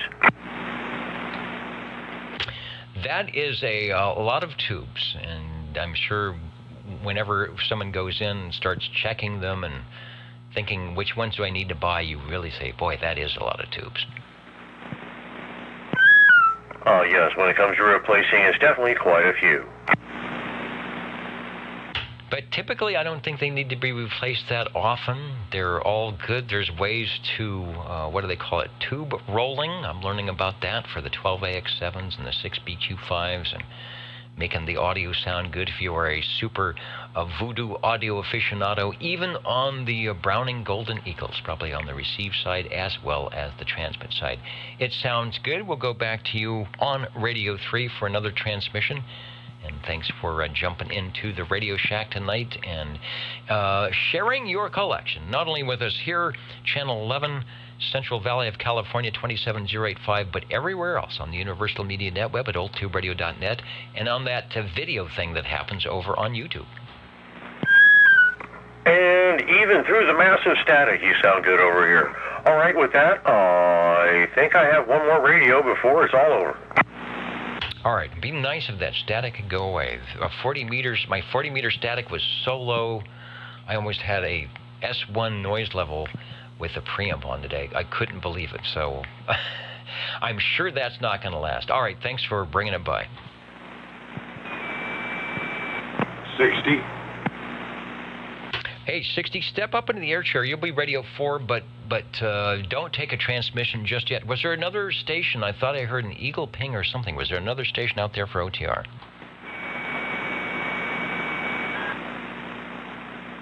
Okay, I hear the ping, but no audio. But anyway, I know you're listening. I know you're enjoying the tube radios here on the Saturday night place to be the old Tube Radio Network, and we have one coming up right now at 9:49 Pacific Standard Time. Joe is in the Radio Shack, and I'm not sure where he's rolled the office chair. What radio is the chair in front of? Over. Well, Dennis, I think we're in front of my little blue radio. Here's one. It's not exactly as long as the old Browning, but yeah, it's about 2.5 feet, probably shorter than the old Browning. But Dennis, this is from World Radio Labs, My Little Hustler. All right, the Hustler. Looking for the shot of the Hustler. Well, we got one. We had the blue radio, or the green radio, teal radio with the microphonium. This similar-looking microphone, actually. It's off to the side, but it looks very similar to the one that was on the tram. Of course, it's blue. And there's the Hustler. Nice audio. I don't think you'll be doing any microphone checks. Maybe. This one shows that the microphone is actually wired into the radio, and I can't remember if you said yours had been changed, so you've changed the microphone. But tell us about that. Yeah, Dennis. This is 7 tubes, 8 channels, and the microphone wired to it is a Turner Plus 3. It is now wired to the front of the radio. Right below where it says Labs is the connector. And we are seeing that. Yeah, World Radio Labs, WRL. Globe, I think after that Globe, there were some Globe radios, but this is a true WRL citizen band transceiver, 5-watt DC input, so they had to kind of tone things down from the amateur radio side. It's got the convection cooling, the holes in the top of the case let the heat out, or the airflow through the heat can come out. And you said, how many tubes was that? Only 7? 7 tubes. And the only hose on the radio are on the top. There's a little section on each side, about 2 by 3 probably, and that's the cooling part of the radio. This is a 7 tube. Okay, and I'm thinking unless you were, running one of the bigger hybrid radios where you just have the transmitter tubes, 7 tubes was about the minimum amount you could get away with and have everything work. There's a lot of 11-tube, 12-tube radios, but they're, the tubes are doing something else, and they might have one designated for the Magic Eye. Some of the really early radios might have had some rectifier tubes in it, but they found a way that 7 was pretty much all that would be necessary to get you on the air sounding good, which you are certainly doing. The radio includes the S meter in the center. A lot of people have said that if you turn the radio upside down, you might not know, because it's so symmetrical with the 2 knobs and the switch and the 2 knobs and the switch. I guess about the only you would know because the microphone connector would be on the top then. Yeah, microphone connector would be on the top, and also your speaker would be on your left side instead of your right. Probably so. Anyway, we're on channel 11, and the indicator, of course, the channel is 3. But there is a total of 8 channels and an extra crystal slot there in case we, want to maybe get the old, well, we don't do that anymore. Actually, the old automatic 9. But if I had my, I think I do have it on here. I take that back. I have a preferred channel. That was 19, and that's on channel 6. So I would probably do some other channel there that I could use to my benefit. Absolutely. Yet another radio with the separate transmit and receive. And the earlier models, and this is in early 60s radios, part of that was done just for economics, because your crystals, there wasn't any synthesized, or you couldn't run an external VFO legally on Class D. So when it came to a crystal for receive and a crystal for transmit, you were looking probably at close to $5 per channel. So if you could get rid of that 23 crystals that you needed for tuning with the variable tuning, that would save you some money.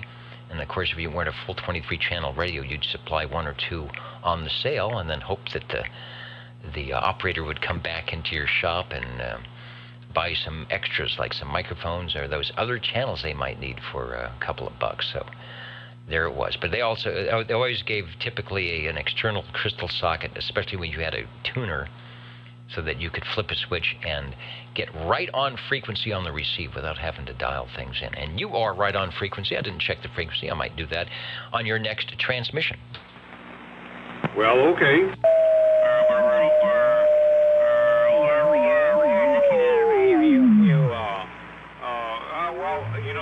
I guess the modulation line is what kind of, tells me that we're transmitting.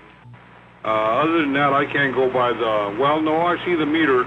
It has a little movement on it also, so I think we can take it from there. Yeah, that's the other thing I did do, is give you an S meter reading here, so we will do that. I'll ask you to do one more transmission.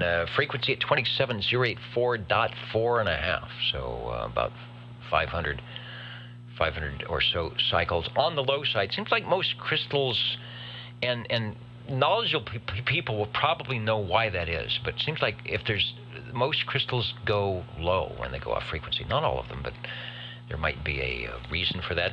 Got the S meter up, so take a transmission, and if you watch the replay, you'll be able to give yourself a signal report. Go ahead. I appreciate that. Yeah, doggone it, Dennis, if a guy had a big enough battery, I guess he could carry it along and wouldn't even know he had the radio with him. I think he'd be struggling just with the battery. Probably.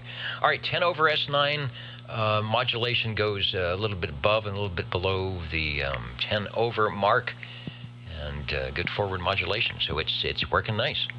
Oh, thank you much there, Dennis. Okay, we'll get out of here. I know the time's running short on it. I know we got another one we want to get in here. Thanks a whole lot, Dennis.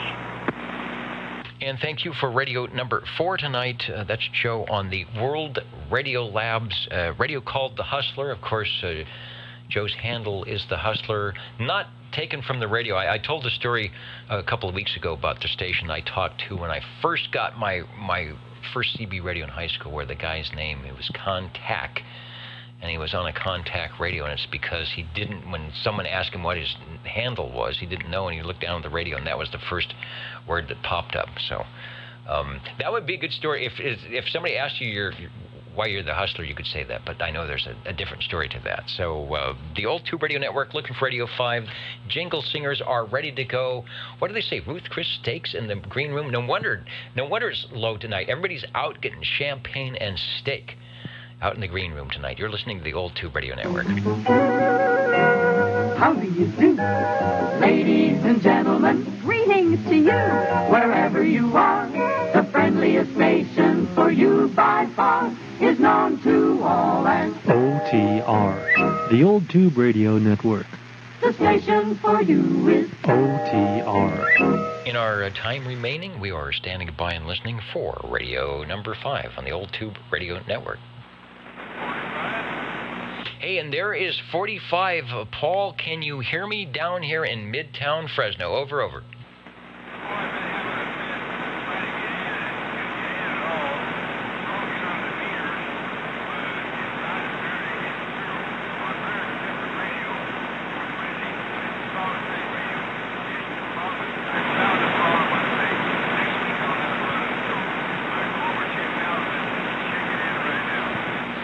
All right, got you on the Cobra 2000 for a check-in. Yeah, your signal is down. Normally you are well above the noise, but I hear you, no problem. Thanks for putting in the extra effort. Sometimes we get excited about checking in radios and we don't leave much space in between the key ups and the key downs. So thanks for your diligence in getting into the Tube Radio network tonight. And I don't know, maybe we'll chat with you after the net or sometime this week and find out what's going on with the radios up there. But the Cobra 2000 making it to net control, and you are checked in as a 45 over.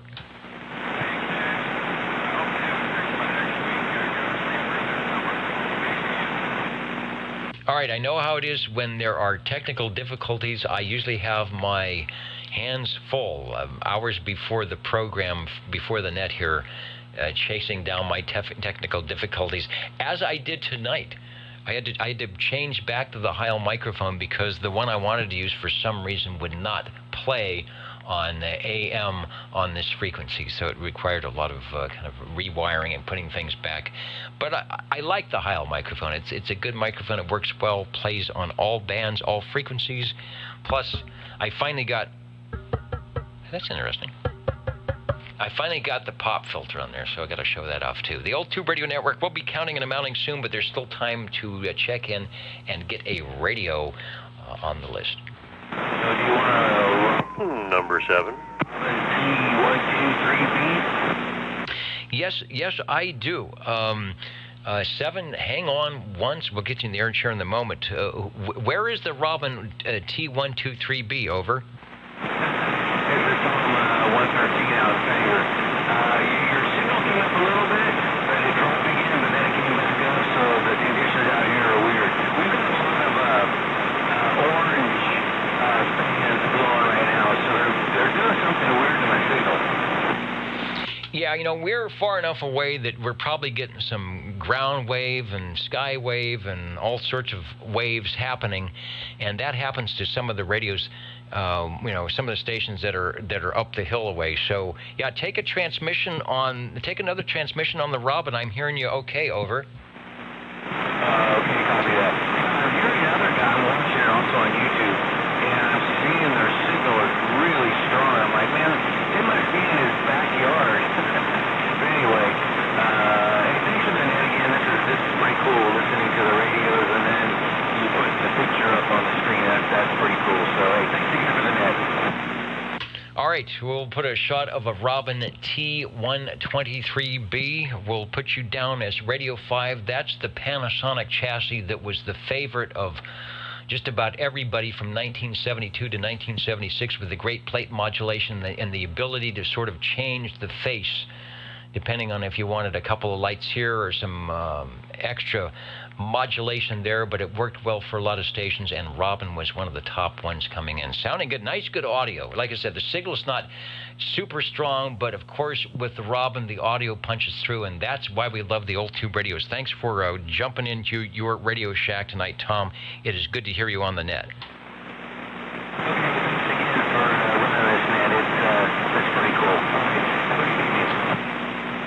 All right, 73 to you. Radio number 5. We'll put in the Robin T123B for the fans of Robins tonight. And heading over to the air chair, SWL7. Hello, Ed. Thanks for standing by to get the Sanger station in there. And, of course, the S meter is going to go to a little bit more than S9 on this next transmission. Go ahead. Yeah, it might go a wee bit more. Let's see. Yep, it looks like everything might be working. This is the tram, TR27E, Echo, 23-channel transmit and receive with the Electro Voice 638 microphone attached. All right, I'm glad we got this in here because I kind of wanted to get a shot of the TR27E to compare it with the TR70C. So this is definitely a bigger radio, but configured similar with the speaker on the left and the meter, which is much larger. The dual channel selectors, those are almost similar to the 70C, but it's a bit smaller and definitely not configured for mobile. I think this will only go, and I could be wrong, I'm looking at my notes here, that this should only go, it's got a built-in power supply. So if you wanted to go mobile, the 70C was the one you needed. This one's sounding good as always, coming with another transmission. Boy, if people like green radios, tonight is the night. Oh, there you go. It is definitely a large green radio. And you were also mentioning about tubes. Instead of using the 12AX7, this tram actually has an ECC-83S, which is made in the Slavic Republic. And that's in place of which tube? The 12AX7. Oh, yeah. And I was talking to Mark up in Elmore. He was telling me about the tube rolling and using the, and I forgot, I wrote it down. It's not in a piece of paper, but it's the RCA. I want to say it's the Champion, but it's a different name on the RCA that are sort of the really nice classic ones that are good for swapping out on 12AX7s as well. So I guess the tube rolling is the thing if you've got the ear to listen. Oh, there you go. They tell me it's a little bit smoother, doesn't quite have the punch the 12AX7 has, so it's supposed to be a little bit more mellow. Working good. I guess mellow is in the ear of the beholder. Mellow or not, we always like to check in a radio. Radio number 6, just listening to it here, the Tram TR27C. This from 1963. So 63, 64, the Tram TR series, whether it was the base configuration or the mobile series, and this was the top of the line radio. If you wanted all 23 channels, both transmit and receive, the S meter, and even technical advice. You could go to their advertisements and get technical advice of how to put a screwdriver in there and make good things happen. Oh, there you go. And just like the mobile version, this one also has the plate on the upper right forward portion of the radio that has a little plate up there. You take it off, and all of your crystals are right there, so you can do whatever you want to. The ever-popular crystal access door. I'm not sure. I wonder who did that first. Who said, you know what, people aren't going to want to be pulling this thing apart to put in crystals, so let's put a little door in there. Pretty cool. Radio number 6, the Tram TR27C, originally at your favorite electronics store or CB radio shops. I'm sure in 63 there were just shops that did two-way radios, CB radios. This is one that probably be on the shelf, and you would go in there and say, ooh, do I want to buy that nice black and white console television, the used 56 Chevy, or a brand new Tram radio? And you'd have to decide. Oh, there you go. Thank you very much. Oh, and that's 27 Echo E. All right, I did the same thing with, I'm getting my E's, C's, and 20s mixed up. So earlier, 70C, I wrote that incorrectly, 27E, Echo, and I will make sure that I announce that when we do the items. Thanks for the correction. Those looking at the picture were saying, wait a minute, what's he talking about? Good stuff. Always like to hear that radio, as we like anything that glows in the dark. That's why we're sitting in the air chair tonight and encouraging our stations that can hear us, and even those that can't, to get on your radio, like a lot of you are. Crash 350 said he's got a couple of Demcos with the only 40-channel one they made. He's got the Cam 88, which we hear occasionally here, and that has got some great audio. If you do the audio, the Voodoo audio thing, the Cam 88 is one radio you want to have for full fidelity. The Robin 123, the Mark III, and tries to get them all on the air. That's why we're here, to promote the use and distribute information. I think we've been saying that for 35 years of your tube radios. Counting and amounting, the list is still open for SWL and tube radio check-ins. And let's see, are the Jingle Singers ready to go? Yeah, let's see. They've got their special end of the net song or jingle, I guess, ready to go. You're listening to OTR. You're tuned to OTR. Channel 11. Right here in Fresno, California. Stay with us. Old Tube Radio. And be modern. 60. Hello, radio. Still beaconing and sounding good. What's going on in the Radio Shack? Dennis, I'd like to check in my Johnson Messenger 223. Not a very complicated radio, a nice little bass. All I had to do was reach over and turn the old squelch on, and that was the on to go. And I used the old volume there just to turn it up a little bit so I can hear you. This is a 10-tube Johnson Messenger 223, and doggone it, my style of radio, very, very simple to work with. Yeah, and I'm pretty sure that E.F. Johnson wanted it to be that way. Again, this was Citizen Band radio. We're talking about top-of-the-line radios like the Tram TR-27E Echo, with its 23 channels, all crystals.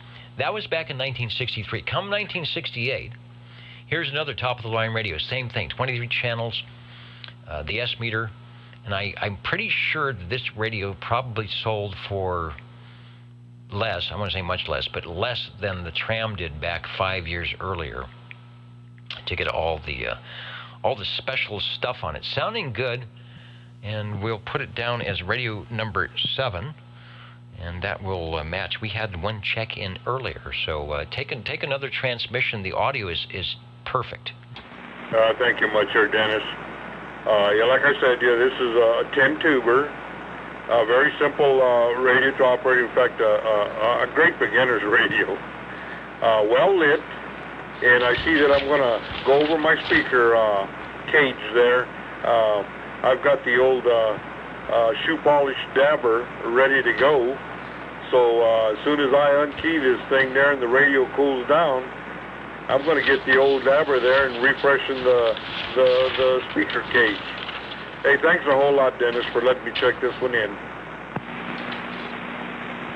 Okay, thanks for bringing it by. And what Joe is talking about, let me see if I can get for those on the video, and those not specifically, the radio has a nice big full speaker that's about 1/3 of the radio size, a speaker grill on the side of the radio. And what shots do I have? Okay, this one, there it is. If it's without any paint peeling or chipping, it's a dark black speaker grill, which really offsets from the nice chrome and the dark surround around the dials. So it's possible that sometimes you get similar to what I'm showing here, although I think part of that was lighting.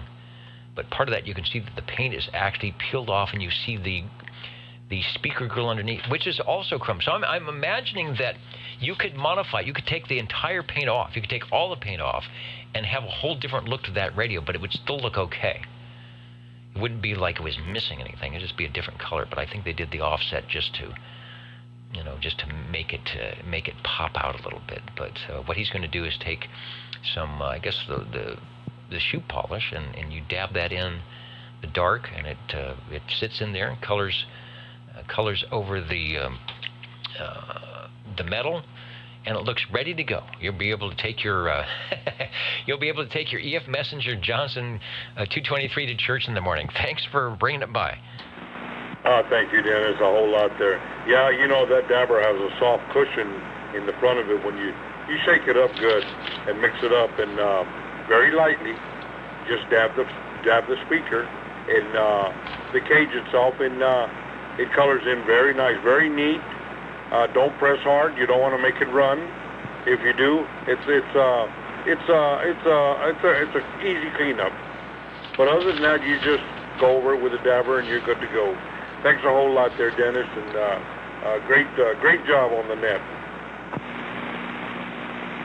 Thanks to our tube radio operators and SWLs. And where else are you going to hear how to fix up your E.F. Johnson Messenger 223, especially with the shoe polish? Probably any black color of choice. I don't know how many people make shoe polish. There's probably only a couple of companies that do. So you might have some in the closet already, or like I said, maybe you can just scrape the whole thing off and make it whatever color you want.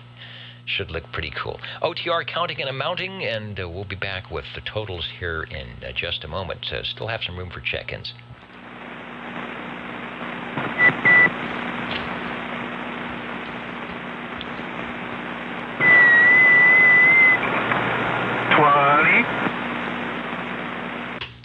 720 has jumped back into the shack for a quick QSO and check-in. Hello, radio. Oh, yeah. Number 20 on the off-the-shelf Mark III SSB by Browning. As always, just super nice, punchy audio really comes through. In fact, typically the pings are louder. I'm sure they're 100% than the audio typically. In this case, the ping is sort of mellow and subdued, and then the raucous plate modulation comes through. So very interesting. Okay. All right, that's it for this one. I'm going to check in maybe another radio, okay? Yeah, I'm counting and amounting, so go ahead and change the coaxial items. And I've got the radio list here, so we'll keep adding to it. You are Radio 8 with the Browning Golden Eagle Mark III OTS. Okay. Look. This one's funny. Okay. There we go. How's the audio on this one? Audio is doing good, over. And signal is good as well. Okay. The Browning 23S9 R2700A. So we're heading back a couple of years. Actually, you were heading back probably from the prior radio about 10 years, I would think. Well, probably. Okay, and an amplified D104. Okay, top short. I'm going to do another one. I'm not sure how the microphone's going to sound, but I have a spare head just in case. So I'm going to go to another radio.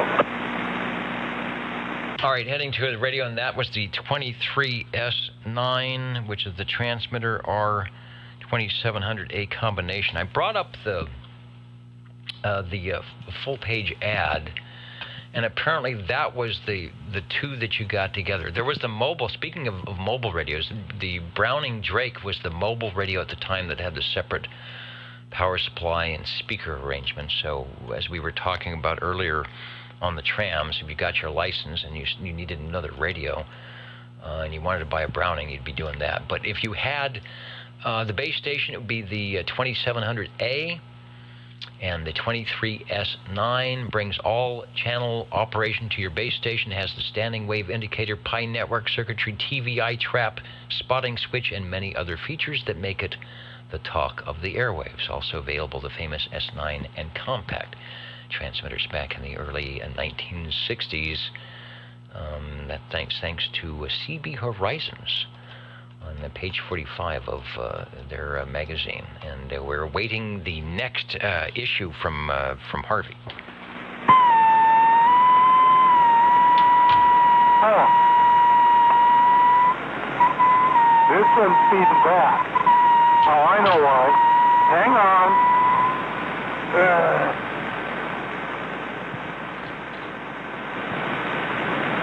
There we go. Now, gotta play with that funny switch there. Whoop. I hate when I have to do that. There we go.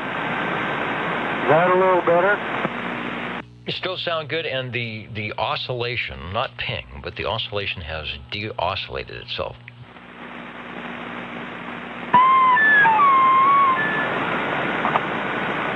Yeah, but I think the audio's not that good.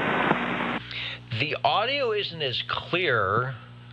You know, it's a little muffled around the edges, and it's certainly not as clear as the OTS radio.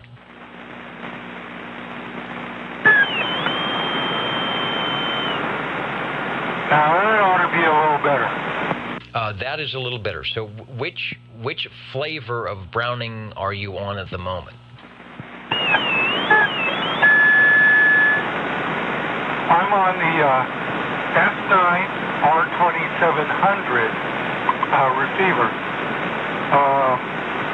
Amplified, unamplified T104. 6 channels, a lot of weighting on the transmitter. 23 channel receive. Okay, a lot of waiting on the transmitter. I have, before you go, let me see what I've got. It says Browning, Drake, M23. Okay, 23S9, S9. Do I have the right unit? 1, 2, 3, 4, 5, 6. 6 channel, rotatable with the lights in the front. Roger. That's the radio. And I've got a bad head on the microphone.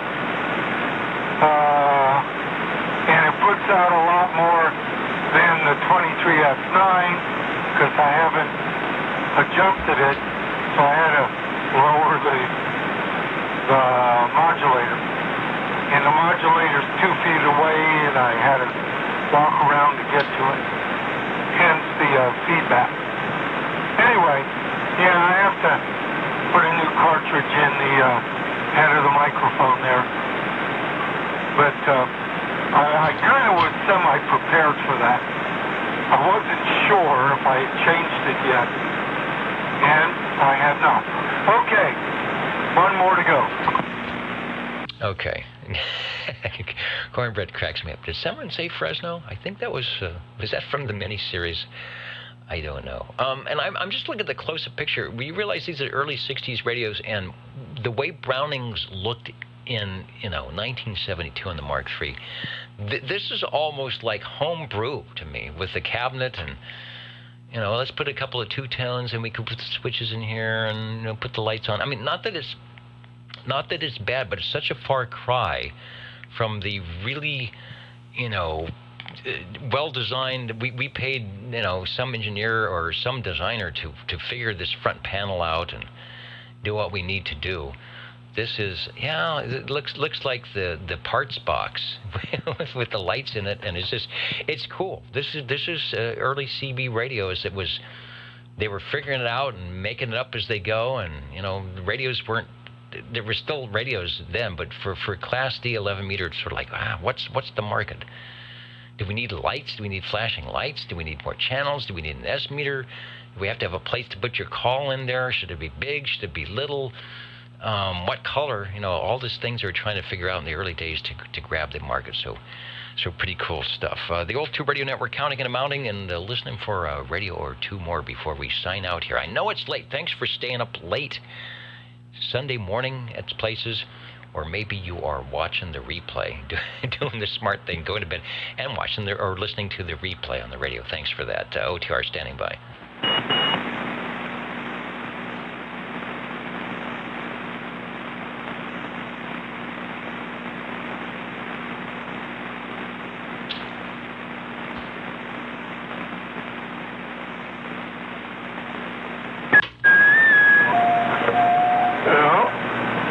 With the switch or the control. There we go. Okay, one more. And this is the one more frequency. Take a transmission. The Browning Golden Beagle R68T68 from Browning Laboratories, custom D104, and 23 channels, no waiting. Yeah, and this one, of course, has the really nice audio, as it always does. You must have went to the Radio Shack tonight, and I know your voluminous shack that's in the giant room there is in alphabetical order. So I know you're still recuperating. So you went past the A's, you went past the A radios, and you didn't even make it past the B's. You said, this is good enough. There are enough radios in the B section for me to do some check-ins, and I appreciate that. Okay. Alrighty. That'll do it for me tonight.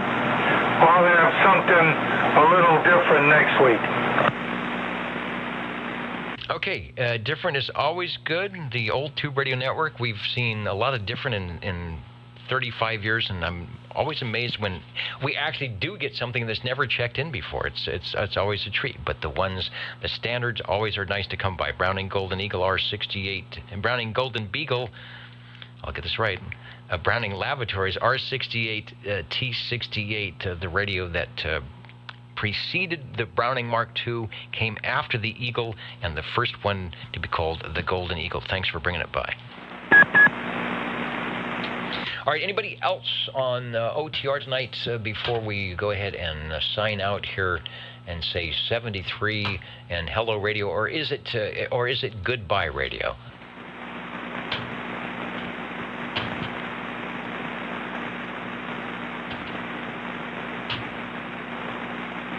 Yeah, they're all doing the champagne over there. All right, they're getting the orchestra together. Otherwise, I can't officially go away until I read the list. I guess that's the thing. People just tune in to hear the list. So sometimes that's what happens. Ladies and gentlemen, time now for the current OTR totals.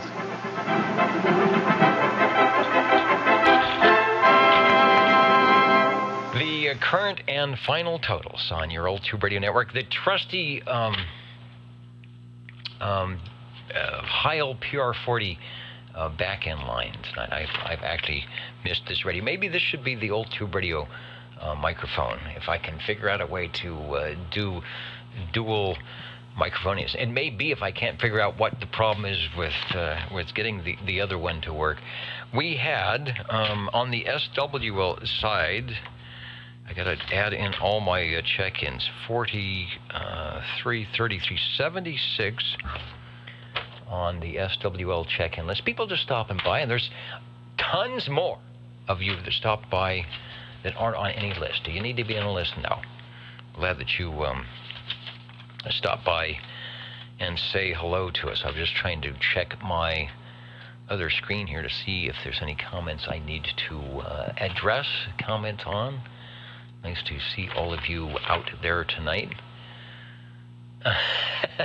Tracy says, flavor is good. We like flavor. And Tube Radio flavor is a good thing. Radios tonight, speaking of Tube Radio flavor, we did make it into double digits with 11 radios.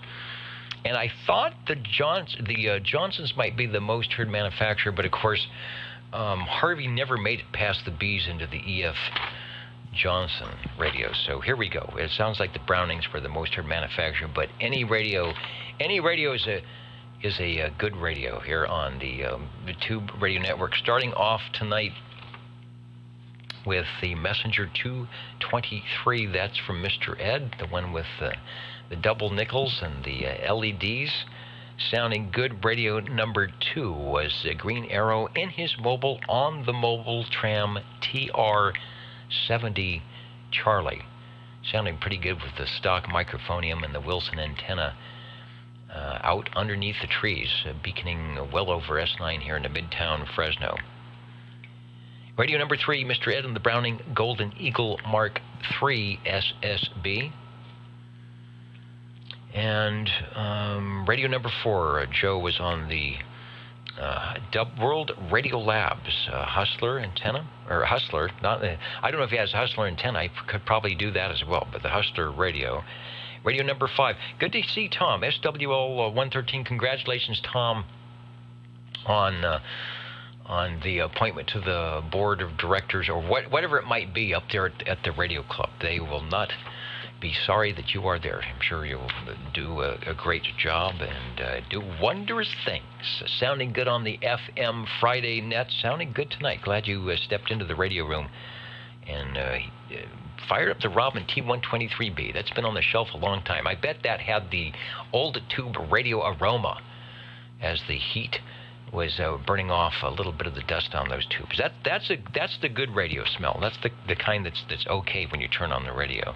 Radio number 6, Ed on the Tram TR27E, the 27 Echo, the bass version from the TR70C back in 1963. Mr. Hustler, on yet another E.F. Johnson Messenger 223, a company, as Travis mentions, started in 1923. Is that Edgar F.?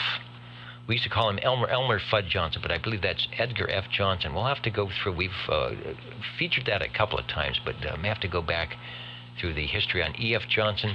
A big company, made some great amateur radio transmitters. They are still on the air today. Listen to the tube radio nets on 75 meters, and you will hear the Johnson Viking Ranger, Viking Messengers, the 500s, the Johnson Desk kilowatts. Good stuff from E.F. Johnson and their little cousins here on Class D 11 meter citizen band radio service, still working in 2022. Thanks, Joe, for the Messenger 223. Edgar would be proud. And a great place to work. I had Radio Ham Guy come in a couple of times and said, yeah, I worked in the E.F. Johnson in the 1980s. It was a great place to work. And then the 4 in a row from Harvey, the Browning Golden Eagle Mark III OTS, sounding good. Great audio on that. The Browning 23S9 R2700A combination for Radio 9, Radio 10. The S9 with the R2700A receiver. And then the standard on OTR. Got to check it in if you're out there. Radio 11, the Browning Golden Beagle R68 T68. That's how I have it here on the Old Tube Radio Network. It is winter field day on the armature radio bands. So if you can do that kind of stuff, to go out there and do a field day or listen in, SWLN, you will hear the CQ field day. Stations giving out their designators and where they're at, whether they're in Idaho, Colorado, San Joaquin Valley, San Diego, San Francisco, wherever it is, San Mateo. That's what's going on there. Get on the air, as you often do, with your radios, whether they be tubed or not, and we will catch you all here next week on, as they say, the Saturday night place to be, the old tired tube radio network. Good night, everybody. But I had one. I guess I'm too late. Dennis? Oops, I hear two stations. Harvey, hang on, and hello, Chris.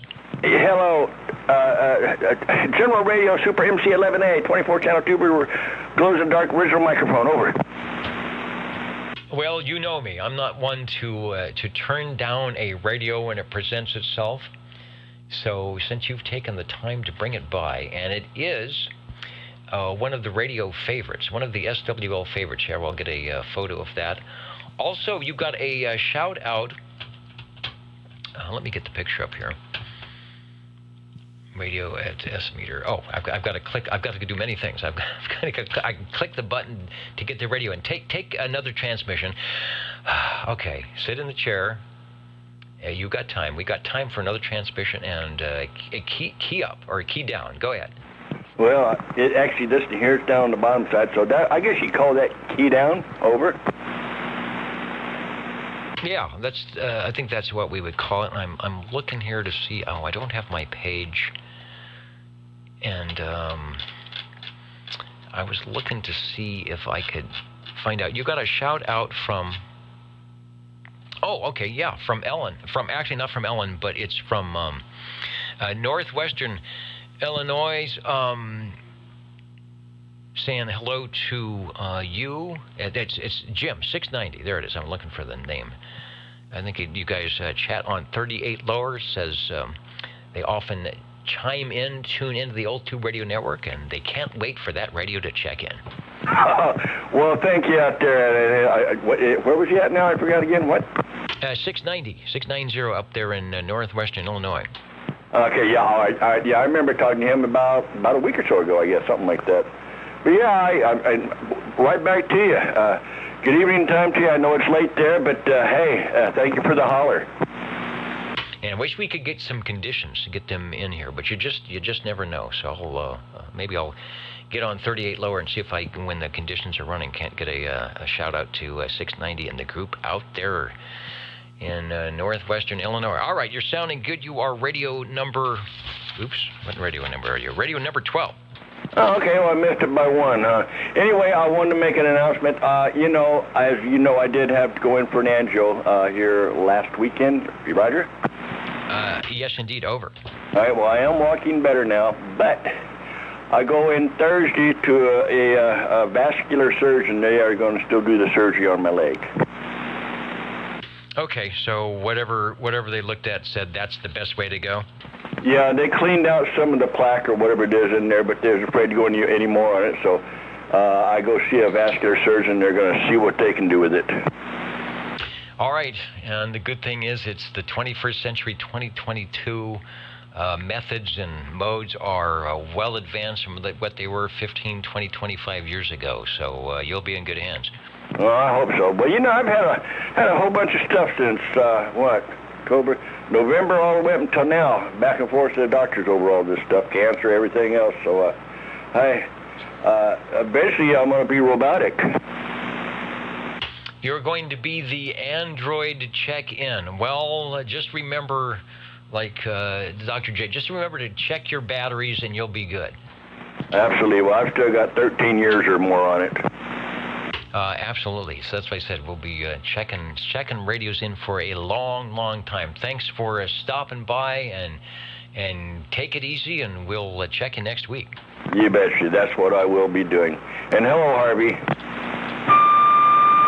Hey, Chris, where is it located? In my leg. Okay. Are they opening it up or doing a bypass? I think they're going to be opening it up. It's right in the groin area right there, that main artery right there. They have to go in there and they have to cut the vein, and then clean it. Yeah, that's where they go in for me. I got 3 stents in me up in the heart, so I kind of know about the angiograms and angioplasty type stuff. So, you'll be fine. You take care. Well, I've got 3 stents in the heart, pacemaker, open heart surgery, cancer removed off my head, blood vessels clogged in my leg, and a brain that works once in a while. You don't even need to see the wizard. I know it. All right, good deal. Good to hear you on. Love the radio. And, oh, Harvey, you had something before I sign out, right? Thank you, the $7 man. Yeah, exactly. Harvey, you had something before I signed off here? Say what, Dennis? Did you have something before I signed out officially? Over? Oh, yeah. Where is it here? Where'd it go? Come here. Oh, dang it. I had it up here. You were talking about E.F. Johnson. You know who owns E.F. Johnson now? Oh, that is, I should know that. I want to say Motorola, but I don't think that's correct. JVC Kenwood of Yokohama, Japan. Okay, I knew that because we had the place in town that does the mobile radios, and you're probably familiar with them. And I haven't been in there in probably 13 years, but I remember when I went in there, they always had a JVC Kenwood sign and logo, and that is why. Oh, yeah. I wondered about that. One of these days we'll figure out what the F stands for. Comment? Well, we used to call him Elmer Fudd, but I believe it's Edgar F. And yeah, what does the F stand for? We're gonna have to take Tracy up on the challenge here and maybe do some E.F. Johnson history. We haven't done some in a while in the next episode of the Old Tube Radio Network. The comment, go ahead. Yeah, Dennis. Larry got back on the radio. He's out of town right this moment, though, but he wanted me to check him in. Okay, I will get to 785. He actually checked in via the radio last week, so I know that he was able to connect the coax. So he had pieced the strands together and was good to go. So I will add another to the SWLL list. All right, good deal.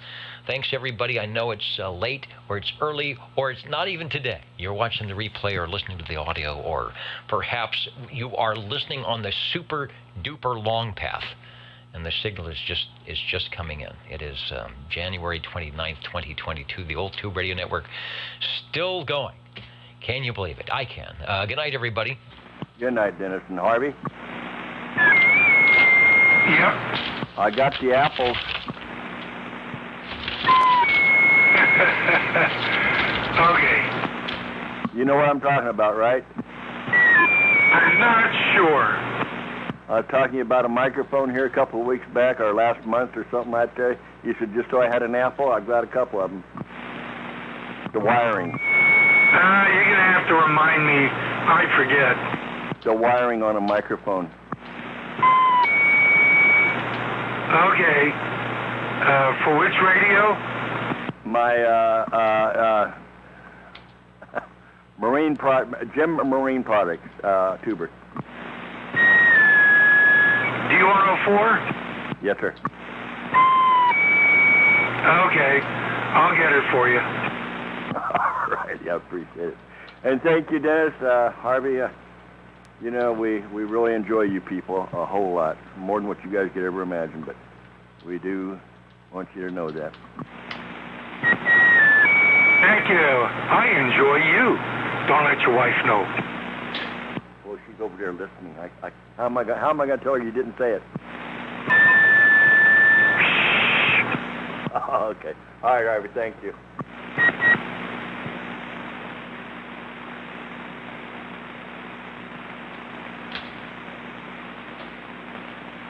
Well, since we're done here, I'm going to turn my radio back up to where I keep it at through the week.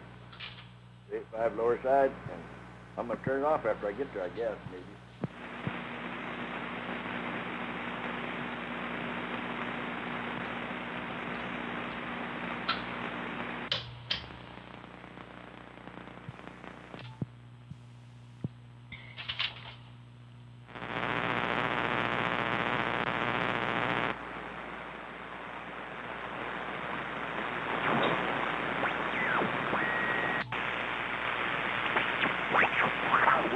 Golf, not Oregon. Oscar Romeo Golf, okay? Oscar Romeo Golf. Is that right? That's right. That's my section. One hotel, Oscar Romeo Golf. So we're talking Orange County, correct? Correct. I'm actually in Riverside. It's orange, the orange section for the ARRL. QSL, thank you very much. Sorry for that. I've been getting a lot of Oregon calls, and I guess I just... Well, it sounds like no problem. It's nice to get LAX. We don't often 75 meters is open for... Thank you very much, and nice to get XLR Fox 6 radio in the call. Go well the winter field day. 73, thank you.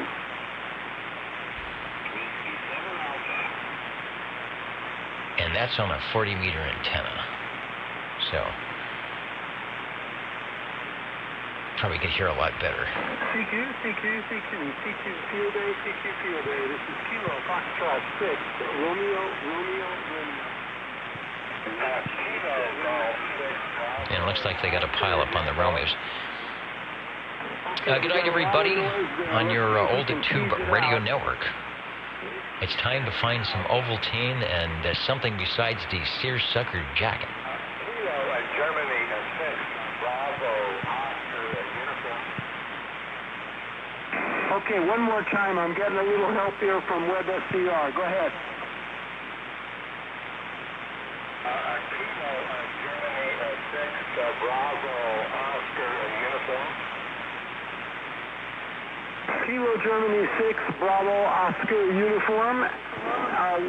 We are 1 Hotel LAX. And you? Roger, 1 Hotel Sierra, Juliet, Victor.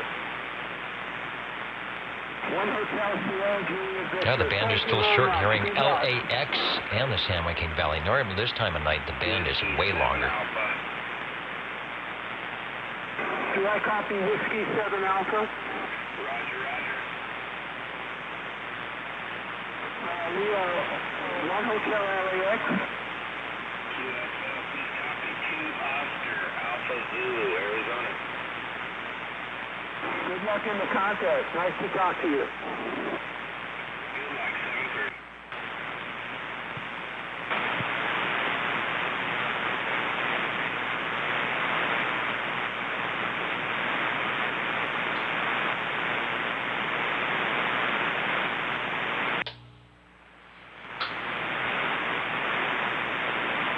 CQ Field Day. CQ Field Day. This is Kilo. CQ Field Day, CQ Field Day. This is Kilo Foxtrot 6, Romeo, Romeo, Romeo. Kilo Foxtrot 6, Romeo, Romeo, Romeo.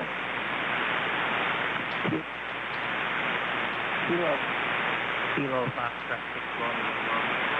This is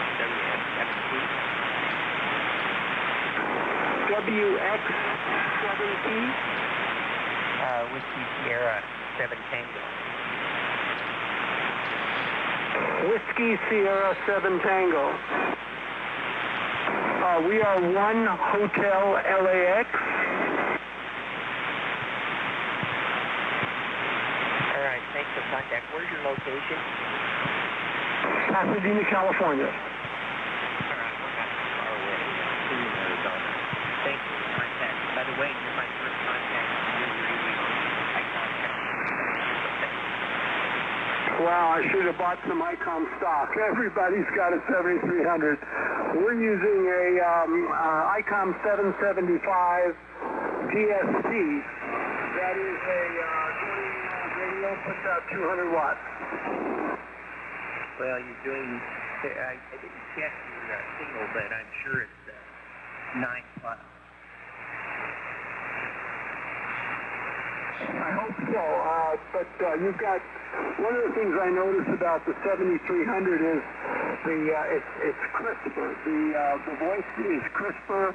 It simply holds together, more coherent transmission. Well, that's good to hear. I've read a lot of good about it. Considered a Kenwood model. I can't think of the name of it, but decided to go with this option. And great to see my first contact. I'm really not contacting, but appreciate it. Okay, no problem. 73.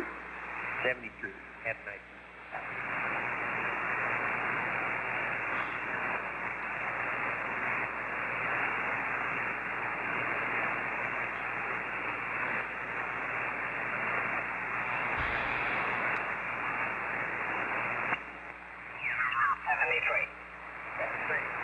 A Norway 6 at Japan Whiskey QRZ.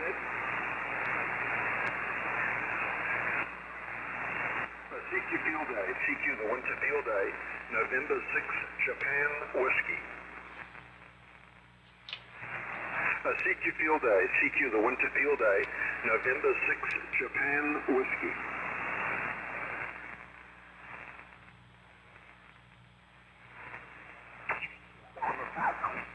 Romeo, Romeo.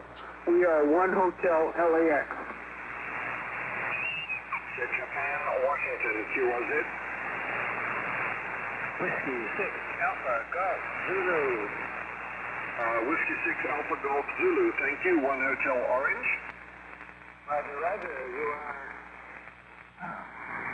1 Hotel Oscar Romeo, over. Yeah, thank you for Oregon and good luck. All the best. Norway 6 at Japan Whiskey QRZ. CQ Field Day, CQ the Winter Field Day, November 6, Japan Whiskey. Whiskey 0 Mike Oscar Charlie, thank you. 1 Hotel Orange.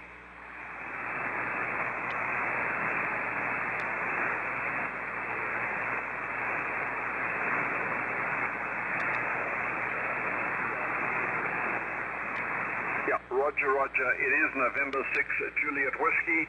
Thank you for 2 Oscar Mike Oscar, 1 Hotel Orange, Oscar Romeo Golf. Thank you for other bands and modes. 73.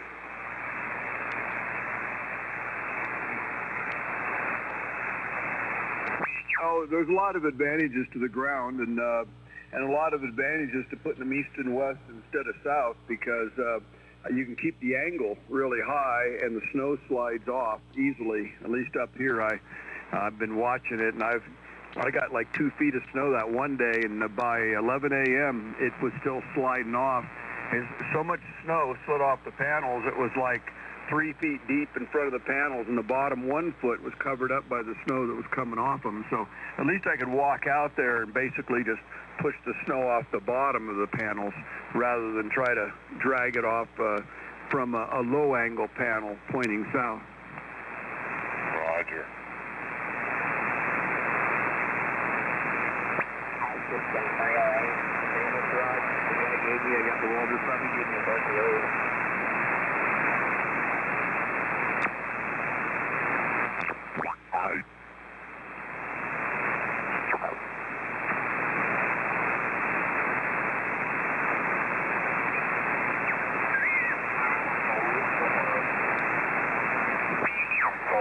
Day, CQ Field Day, this is Kilo Foxtrot 6, Romeo, Romeo, Romeo.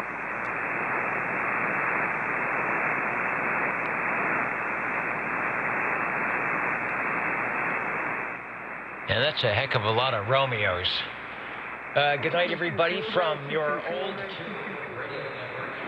Kilo Foxtrot 6, Romeo, Romeo, Romeo. All right. I'm behind the rack, trying to find out where the off switch is. Where did they hide the